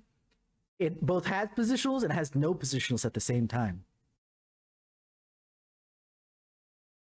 Shou will probably go into a little bit more detail, but I'm gonna start with that. What I find interesting is, in the live letter, they said its base combo has no positionals, but when you go into the Reaper form in particular, that's when you get your positionals. So, like I said, it has no positionals, but it has positionals. So you can't escape your positionals. No matter what melee you're playing, every melee has positionals. The degree to which might change. Monk will probably still be king of positionals, for sure. I don't doubt this. Well, between Monk and Dragoon, because Dragoon loses a lot of damage when it doesn't hit its positionals, because it loses out on like ride-in thrust and stuff like that. But for sure, I'm going to assume that Reaper will be closer to Dragoon, where you could do it without positionals. You'll lose a lot of damage, not as much as you would by not doing your things in total, but enough. But what's good is that means that Reapers, when they're outside of that phase, can move to weird positions if you have to go to clocks, right? If you have, like, say, a triple melee for some reason, which usually means the death of you, because of the, like, you would prefer to have triple range before you had triple melees in raid situations for obvious reasons, because you've already got 2 tanks that are melee. Like, at best you have a paladin that can do ranged on occasion with the Holy Spirit stuff, and then you have 2 melee already to kind of make it damage being really good. So having a 3rd melee really crowds the inside. But because the Reaper can have a phase of its rotation where it does not have the positionals, means that it could kind of be like, if you go back to clock positions, assuming tanks are north-south and healers are east-west, as they've been throughout this entire raid tier, it can go to the northeast, south, northwest corners, because of the fact that, you know, so long as it times it right with the rotation, can be in a place where it doesn't need to have, you know, the infinite charges of freaking True North to keep hitting. Whereas everybody else is kind of stuck with True North and or in the case of Monk, Perfect Balance, which they gave. We didn't talk about it with Monk, but I'll bring it up here. They gave Perfect Balance a little bit more reason to exist because of the way the charges work. I pause it here in particular because its gap closer and retreat remind me a lot of how Samurai works, just with a visual cue for it. Because Samurai is able to retreat, do a quick hit ranged, which is more powerful because you retreated, and then you can charge back in. No other. I can see that. Mm-hmm. And when I saw the portal when Yoshi P did it, because I didn't really pay attention too much to the first time I looked at the job actions, but when I saw the portal when Yoshi P was showing it off, I was just like, that's staying there for a while. Can you backtrack to that? It disappeared before he did anything, but then later on he showed that you could, and I was just like, I know if I play Reaper what I'm gonna do with that, and that's gonna be the amazing part of it, being able to freaking like, it's gonna be about as cool as watching a Dragoon elusive flip back and then Spine Shatter dive back in, because that's amazing to watch when a really good Dragoon, like we had early on in ERP, or not ERP, sorry, ERC. yes, I apologize. Anyway, in ERC, in excessive ready checks, we had a Dragoon at one point who was really good at that, and she was amazing. I will always give her credit. You know, as much as I was like always frustrated whenever somebody was not moving out and being greedy, I never gave her flack for that because she usually hits it very well. So whenever she got clipped, it was a ping issue. Something happened weird. But she, like, I'm remembering specifically E5S, her staying up on Ramu until the last second, backing up, elusive flipping to the corner, it goes out, and then Spine Shatter right back in. It looked so beautiful. It's just like, I wish I could play Dragoon that good. But you can see now the same thing can happen with Reaper. And almost, even though it probably will not look as flashy because of the, backflip versus and jump back in, it's teleport, but it doesn't matter because it's the same effect. You're pushing yourself out, waiting for the AoE to go off, do a strike maybe in the middle like Samurai does, and then jump back in, which is amazing. And I'm loving the aesthetic of it. That's the reason why I went with Red Mage. Mm-hmm. Flipping in, flipping out. Or dashing in, flipping out in their case instead of jumping in, yeah. I will say that the melee combo is super flashy, but to me, because Red Mage is a Red Mage, I want the magic to be as flashy as the melee combo. And at first it wasn't. It really wasn't. Until they got the Flare Holy. Then it got real fancy. But the way I paused it here, man, that Soul Reaper in the back looks really creepy. Jesus.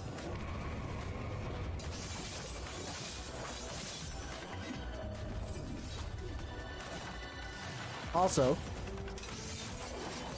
we're not sure what it is quite yet, but if you notice, that AoE right there, right after the first little summon of the Reaper, hit the Bard with something. And as it does damage,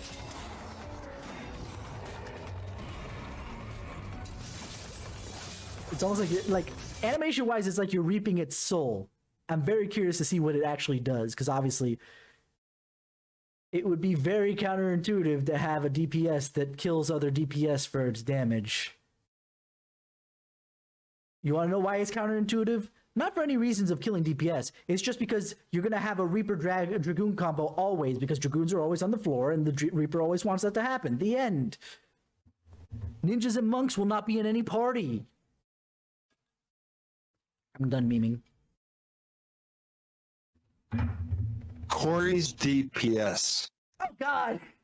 Actually, if he actually takes this and as a main this next tier, holy shit. It'll be the first time I never see him on tank. And, granted, I've seen him not on tank, but it's usually for like dungeon runs or something like that. Not for raid. If he actually takes this for raid, I'm going to be so flabbergasted. Even if it doesn't kill anything, because obviously it won't. I'm just memeing.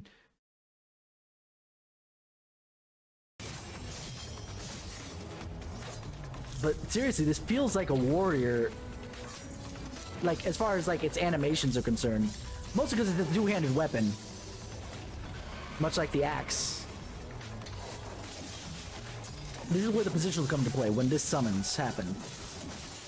So basically, we're looking at a very bad DPS, because he's not doing any positionals, but that's okay. It's been the same for everything else beforehand. Oh, that last move, though, looks just so badass. It almost looks like a freaking mini LB3.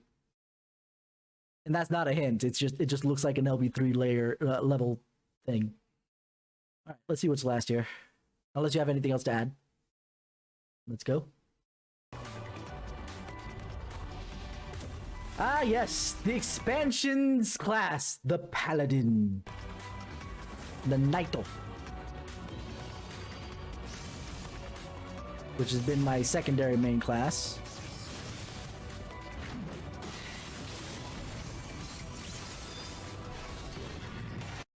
I'm sorry, because this is my class, we're going to go this piece by piece, and because you know enough about... We're not looking at something new and flashy other than possibly new moves. It's not like Summoner, it's not like the new classes. So I'm going to do this. But two things. Number one of my big complaints, and I've said it on stream multiple times about Paladin, is the fact that its gauge is built off of auto attacks. Which, yes, the tank should probably be in melee range as much as possible. It's a tank after all. The problem is, the gauge does nothing but defend. So if you happen to be learning a particular fight and moving around too much to keep the auto attacks up, you're not going to be able to defend appropriately. You're losing your Sheltron, you're losing your intervention, you're losing, as useless as it is, cover, and all that stuff. So you're sitting there like, I guess I'll just sit here, you know? So, unfortunately, this trailer does not answer that question because it looks like there's no auto attacks going on. Because the gauge doesn't build. But it could be either that or it could be that something else builds gauge. Unlikely, but who knows? The first thing I want to see was, it looks like one of the most other frustrating things about Paladin was, oh god, what's the name of that move now? It's been in here since 2.0, Breeze, come on. It's the one move that basically you hit and its damage goes lower the lower HP you have, and I hate it. But it looks like there's an upgraded version here. It's right here. That looks like it's much more powerful. One of the big issues is that's the only one that does it. It used to be I was okay with it because it's fine, because Upheaval from Warriors also does that. Then I was told mid-third tier of this raid tier, oh yeah, no, they took that out during this expansion. What? They took it off of Warrior, but they leave it on Paladin? Anyway, but that looks like an upgrade to Spirits Within. That's what it was called. Spirits Within. If I recall correctly, they streamlined Spirit. Which is probably what I'm looking at right now. Which is good, because that was my other big complaint. But it was a minor complaint because it's only one move that I use, relatively often, but whatever. I hope they streamline the oath gauge, stored oath gauge, but we'll see. Anyway, let's see the rest of this. That looks like an upgraded Sheltron, which I'm excited for. I wonder what it does differently, other than increased damage. Because right now it just guarantees block, which is good. 20% is not nothing to sneeze at, but... Shieldtron. Was that Shieldtron or Sheltron? Shieldtron. No, Shieldtron. Hold on, no. Oh man, that joke doesn't work anymore in specific. I was thinking of the Protect versus Shell, like the Sheltron lets you block magic, but that doesn't. That joke was from way back in Heaven's Word, and now that no longer is relevant because now you can block everything, including magical attacks. Anyway, we ready to go? That still looks amazing.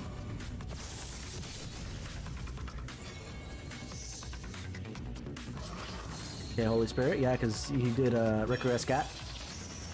That's, yeah, Holy Circle. Competeer. That's amazing, I like that. I like that even more. Oh my god, that's so cool! Swords for days. Swords for days! Oh! Actually, did that cost... Where did the gauge go? Because it had 50 gauge to start. Hold on. When did it go?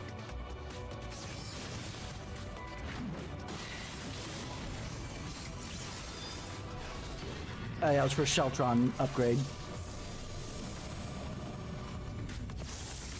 I have a feeling, considering they had it attack during wings, right? That does something. Because before, all it did was give you 100% block rate. It was basically Sheltron for you, if it was only for you. They confirmed that in certain scenarios, defensive skills will have bonuses. That's true, they did, didn't they? Uh-huh. Because one of the problems with wings in particular... One of the problems I had with Paladin as far as defensively, it was this expansion, it's been terrible defensively. Because as I mentioned, everything that you use with your gauge is defensive. You have no offensive moves you use with the gauge. You do in Dark Knight, you do in fact, you're in Gunbreaker, you can only use it offensively. There's no defensive moves you can use with your gauge. And Warrior as well. Actually, Warrior is the same thing as Gunbreaker. You can't use the gauge offensively or defensively. It's all offensive, right? Yes. Yes. Okay. So, actually, it's the same for Dark Knight, now that I think about it. Dark Knight, the blood gauge doesn't get used for anything defensive. To be fair, you can use a defensive move to proc an offensive move. If the Blackest Night breaks, you can use it to use Edge of Shadow. But you don't use the gauge for that. Whereas Paladin, the gauge is only used for defensive moves, no offensive whatsoever.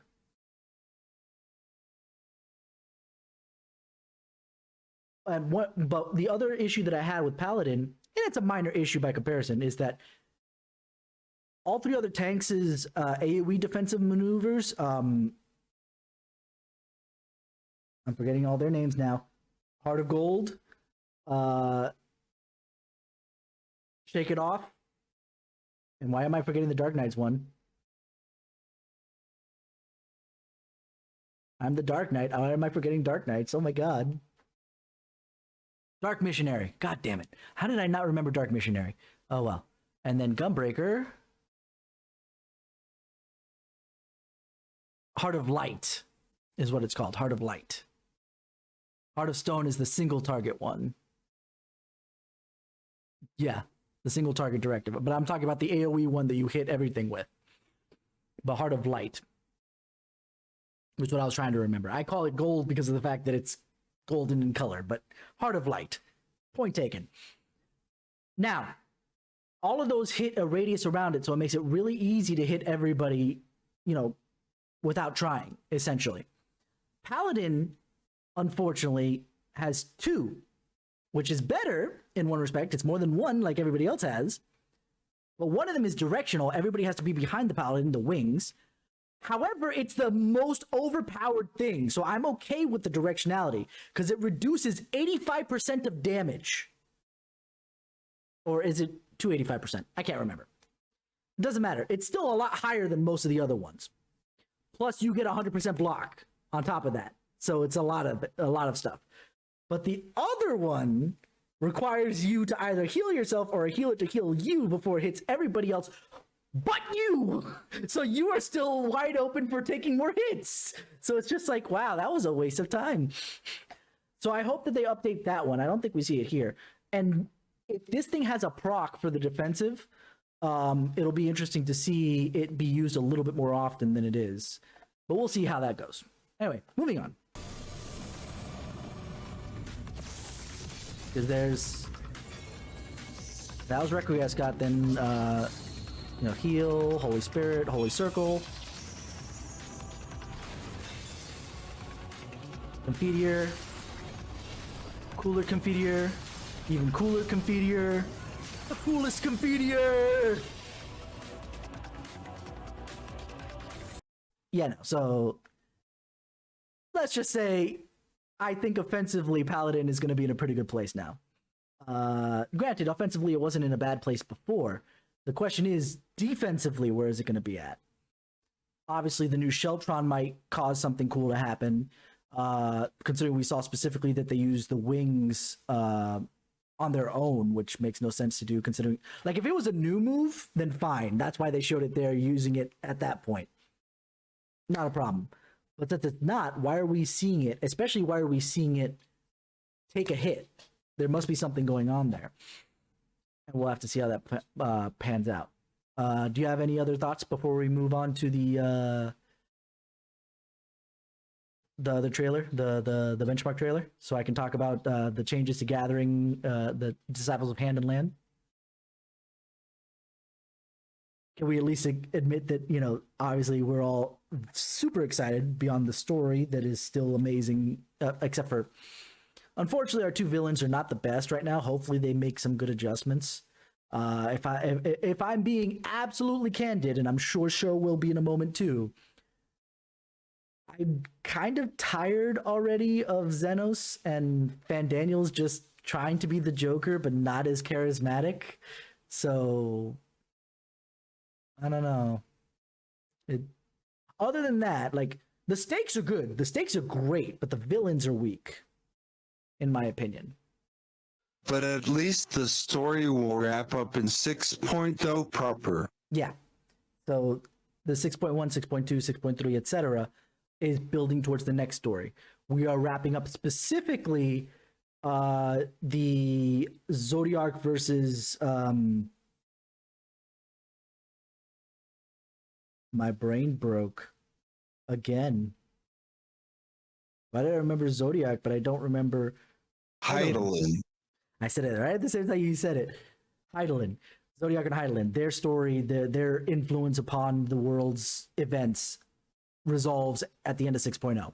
6.1 moving forward, we're going towards a new direction, which is weird considering that our world was kind of created around the war that they had. So it's like, what are we getting to next? Is summoning going to be cool again because now we've flattened everything? I don't know. Who knows? But anyway, I'm going to lower the volume a little bit because I also want to talk over it while we play this. I didn't get to see the benchmark until after the live letter, so this kind of stuff is was a little new to me. But animation-wise, we get to see some of the same stuff that obviously we just saw in the Move trailer, but just not as focused, obviously, because as you see, it's moving across. God, I get such Final Fantasy VI vibes right now. I think the music is similar, on top of the fact that obviously we saw the freaking Magitech armor going there. I will say a lot of these enemies are super horrific.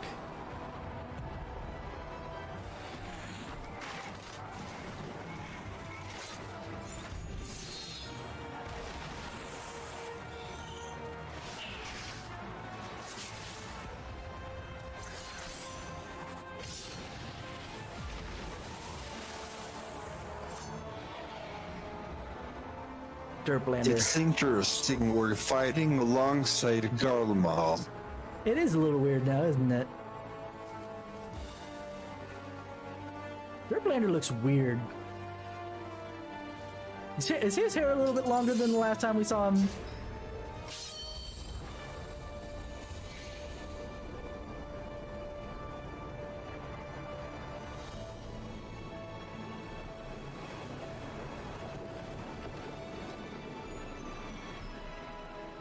So this here is where the Archons came from originally. I'm forgetting its name now. Well, I mean, he has seen some shit. True. I'm forgetting the name of this place, but this is basically where the Archons came from. This is Alice and Alphinaud's home.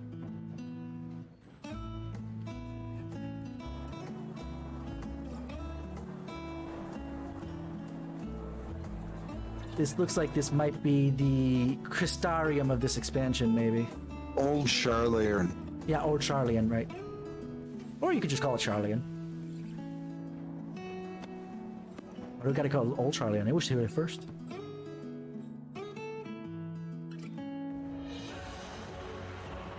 We don't call it Old England, it's just England.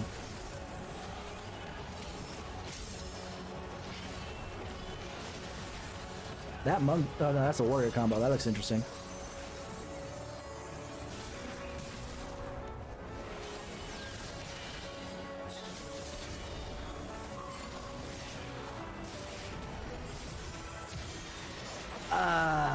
I will.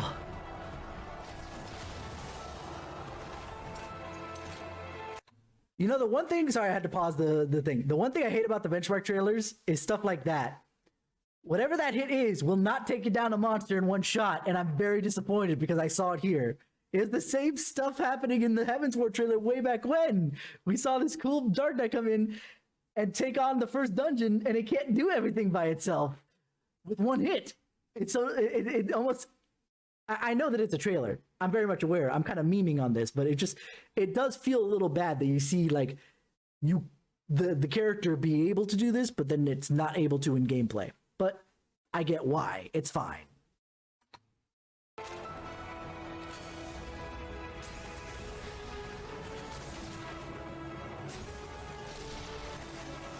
The new AF gear isn't half bad though.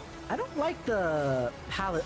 Oh, speaking of AF gear though, sorry, back up. The Paladin one I'm not a big fan of right now. But that Black Mage one looks hot. Awesome. The Red Mage one, it really hasn't changed that much over time. But to be fair, the Red Mage one is always so super snazzy. It's so awesome. But that Black Mage one, again, the more recent Black Mage ones, the first one was okay. I think the second one was all right. The one in Heavensward. But Storm's Blood and Endwalker, I was a little mixed on. This one looks pretty cool, though.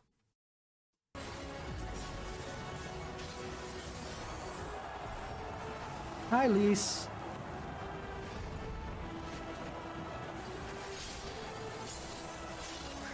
It's almost like they haven't done anything for an entire expansion. I mean, like, to be fair, we were not on this planet the entire last expansion, so... That's gonna be an interesting boss fight, I gotta say. Because that's gotta be a boss of some kind.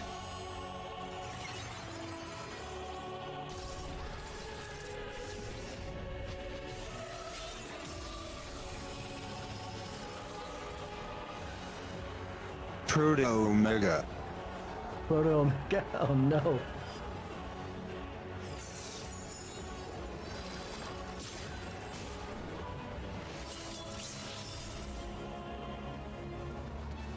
Oh, wait.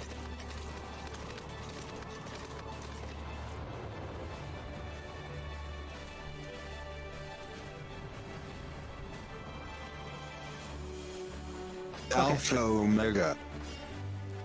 So, let me talk about gathering and crafting now that we're here. This is kind of why I wanted to watch this while we're doing that. So the major changes that are being made. You can no longer gather in high quality. This is huge. You cannot gather in high quality anymore. Which I think is, I don't want to say it's a mistake. It really isn't, because gathering in high quality honestly is either super easy once you're geared enough, or super hard when you're still leveling, especially when it's requiring it for some of the job classes. I recall early on in my gathering career that was some of the hardest job class quests I had to do, was trying to gather high quality. Or time consuming at the very least, because roll of the dice. But so the obviously the moves are going to be adjusted. Since we're getting into battle, let me pause and finish this thought. The moves are going to be adjusted. Obviously, any of the moves that would have given you better chance at quality will probably give you either more hits or more, items returned per hit. Obviously, the collector's glove and collectability will still be a thing, but that's separate. It's no longer related in that regard to gathering. So can't gather high quality. You can still craft high quality, which means that now they're going to have to rebalance how the crafting goes in particular, because you can't rely on having all high quality items in order to boost yourself forward. Now everything's got to be relied upon your choice of move set, aka your macro you chose. I don't know anybody who, outside of experimenting at the start of an expansion or when new tiers come out, does anything but macros. Honestly, why would you once you figured out what you need to do to get things done? But yeah. But that means they have to rebalance to make sure that you can actually hit full high quality with your just your moves, because obviously you can't rely on getting extra thing. So let's finish up, since I'm sure it's almost about time. Let's finish up then.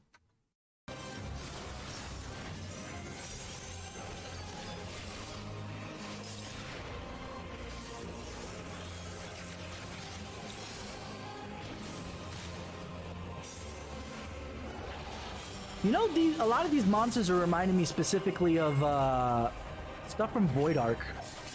So they must be getting it from that world. The one that's shrouded in darkness. There it is.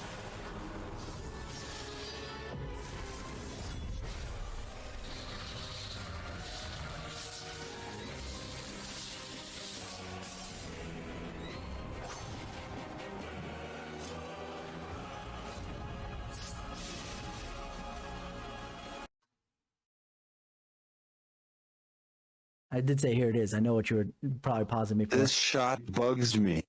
This one? All we do here is clash. I mean, would we though? Neither of our blades would hit the opponent.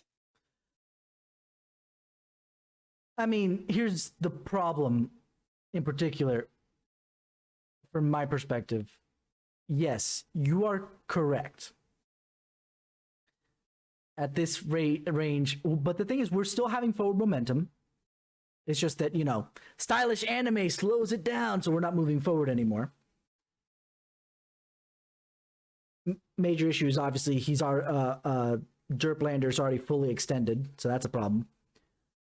But my defense here for this move is not stylization or anything. It's this is our advantage because he's already missed. The blade of the scythe is on the under edge. We can slide our blade across, and like I said, we still have forward momentum. We strike him. He can't turn that blade around that easily. Like, there is still a problem, and it's with Xenos trying to hit us. He's already missed by this point. At least cut it earlier. Create some suspense. Yeah, it's a little too close. It could be just the camera angle, to be fair. Let's see something here. It's a little bit of camera angle, but yeah, like I said, my major issue was Xenos, who thinks that we're an equal to him. It's like, dude, no, you've missed us. We have still a chances and an attempt to try and kill you from this vantage point at this point in time. You missed. Unless maybe his end goal was the LB3 that we saw, which we'll go back to for a second here. Just in case you missed it, because that was the LB3 for Reaper. Here it is.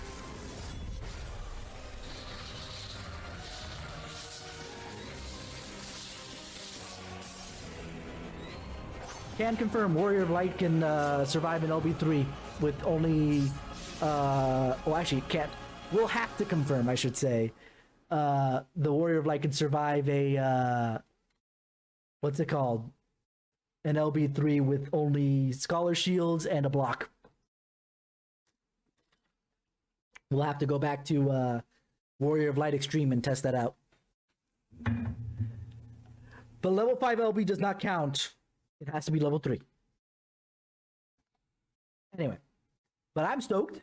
I need to probably put in my days at work for being out the week that comes out. At the very least, the first 3 days from the Monday-ish when early release happens, right? The Friday before. There we go. The Friday before release. if you pre-ordered, FYI, you will be able to obviously get through to what's it called? My brain's not working again. Through to the actual release. I know it's the 19th. There you go, the 19th, and then, but that's the Friday. Am I gonna have to take Friday off? So it's gonna be Friday, Monday, Tuesday, at minimum.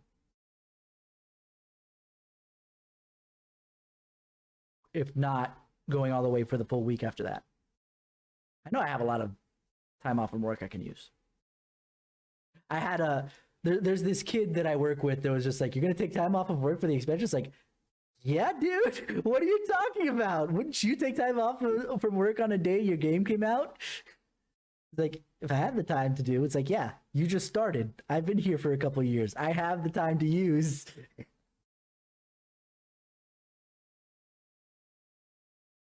But here's my problem.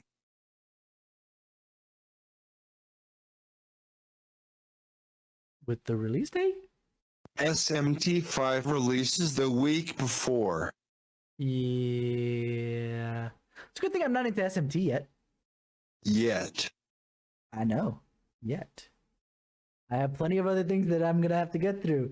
I still have to get through all of Yakuza. We're on 3, going all the way to 6 at the very least, if, depending on whether or not 7 is available on the Game Pass that I'm on, which I think it is, but I'm not sure.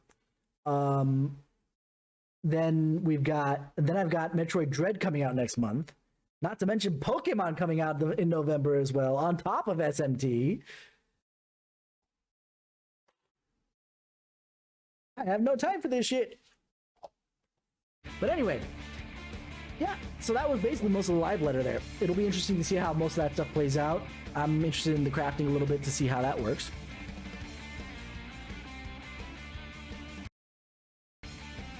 Probably the worst news to come out of the live letter is that due to server congestion, data center travel is now scheduled for 6.0x.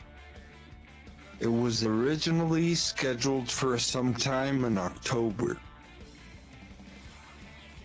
I wasn't as big a... Then again, I don't have as many friends outside of my server data center because I'm basically Aqua. I'm a Hikikomori as it is, so... either way, point being that, yeah, that is a big change that probably... honestly, I could probably see how that does... Yeah, it totally does. I can't even defend it, other than the fact of obviously the difficulty of a bunch of different things coming to play. But, it is what it is, unfortunately, and so long as they don't say, nah, we take it back, we're not going to do it at all, I think we'll be happy in the end with whatever it is, because I'd rather have something that works than something half-assed and broken the whole way through, so. But I'm very excited story-wise, I'm very excited mechanics-wise for Endwalker, personally. I'm still up in the air on what I'm going to be rating on, come Endwalker. I have 2 weeks to decide. Well, technically 2.5 weeks if I start on the Friday, right? To decide, as per usual, before the raid comes out, which is going to be based off of La Habrea. Technically. It's the Ashians in total, but La Habrea is going to be the specific one that we're going to be... Just like how it's Omega, but we don't fight Omega until like the last 2 floors of the raid, but we'll see how that pans out. Anyway, I'm glad you all got to hang out with us. Yeah.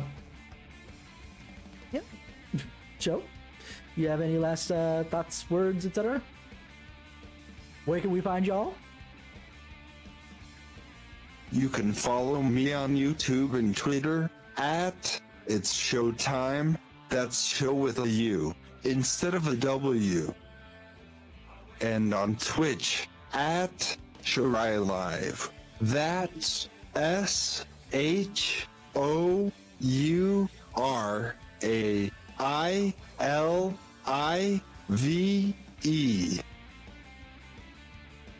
Make sure you follow him at all places, because honestly, I would not be here if it weren't for Shou. He's been a great inspiration, and I'm very much happy to be able to collab with him again. We collabed actually very recently on reacting to Calliope Mori's The Grim Reaper's a live streamer, so if you want to check that out, that's on my YouTube. You can follow me almost anywhere at TenebrisTenshi. So I'll see you guys around. You guys have a wonderful, wonderful evening, day, morning, whatever it is for y'all. Peace.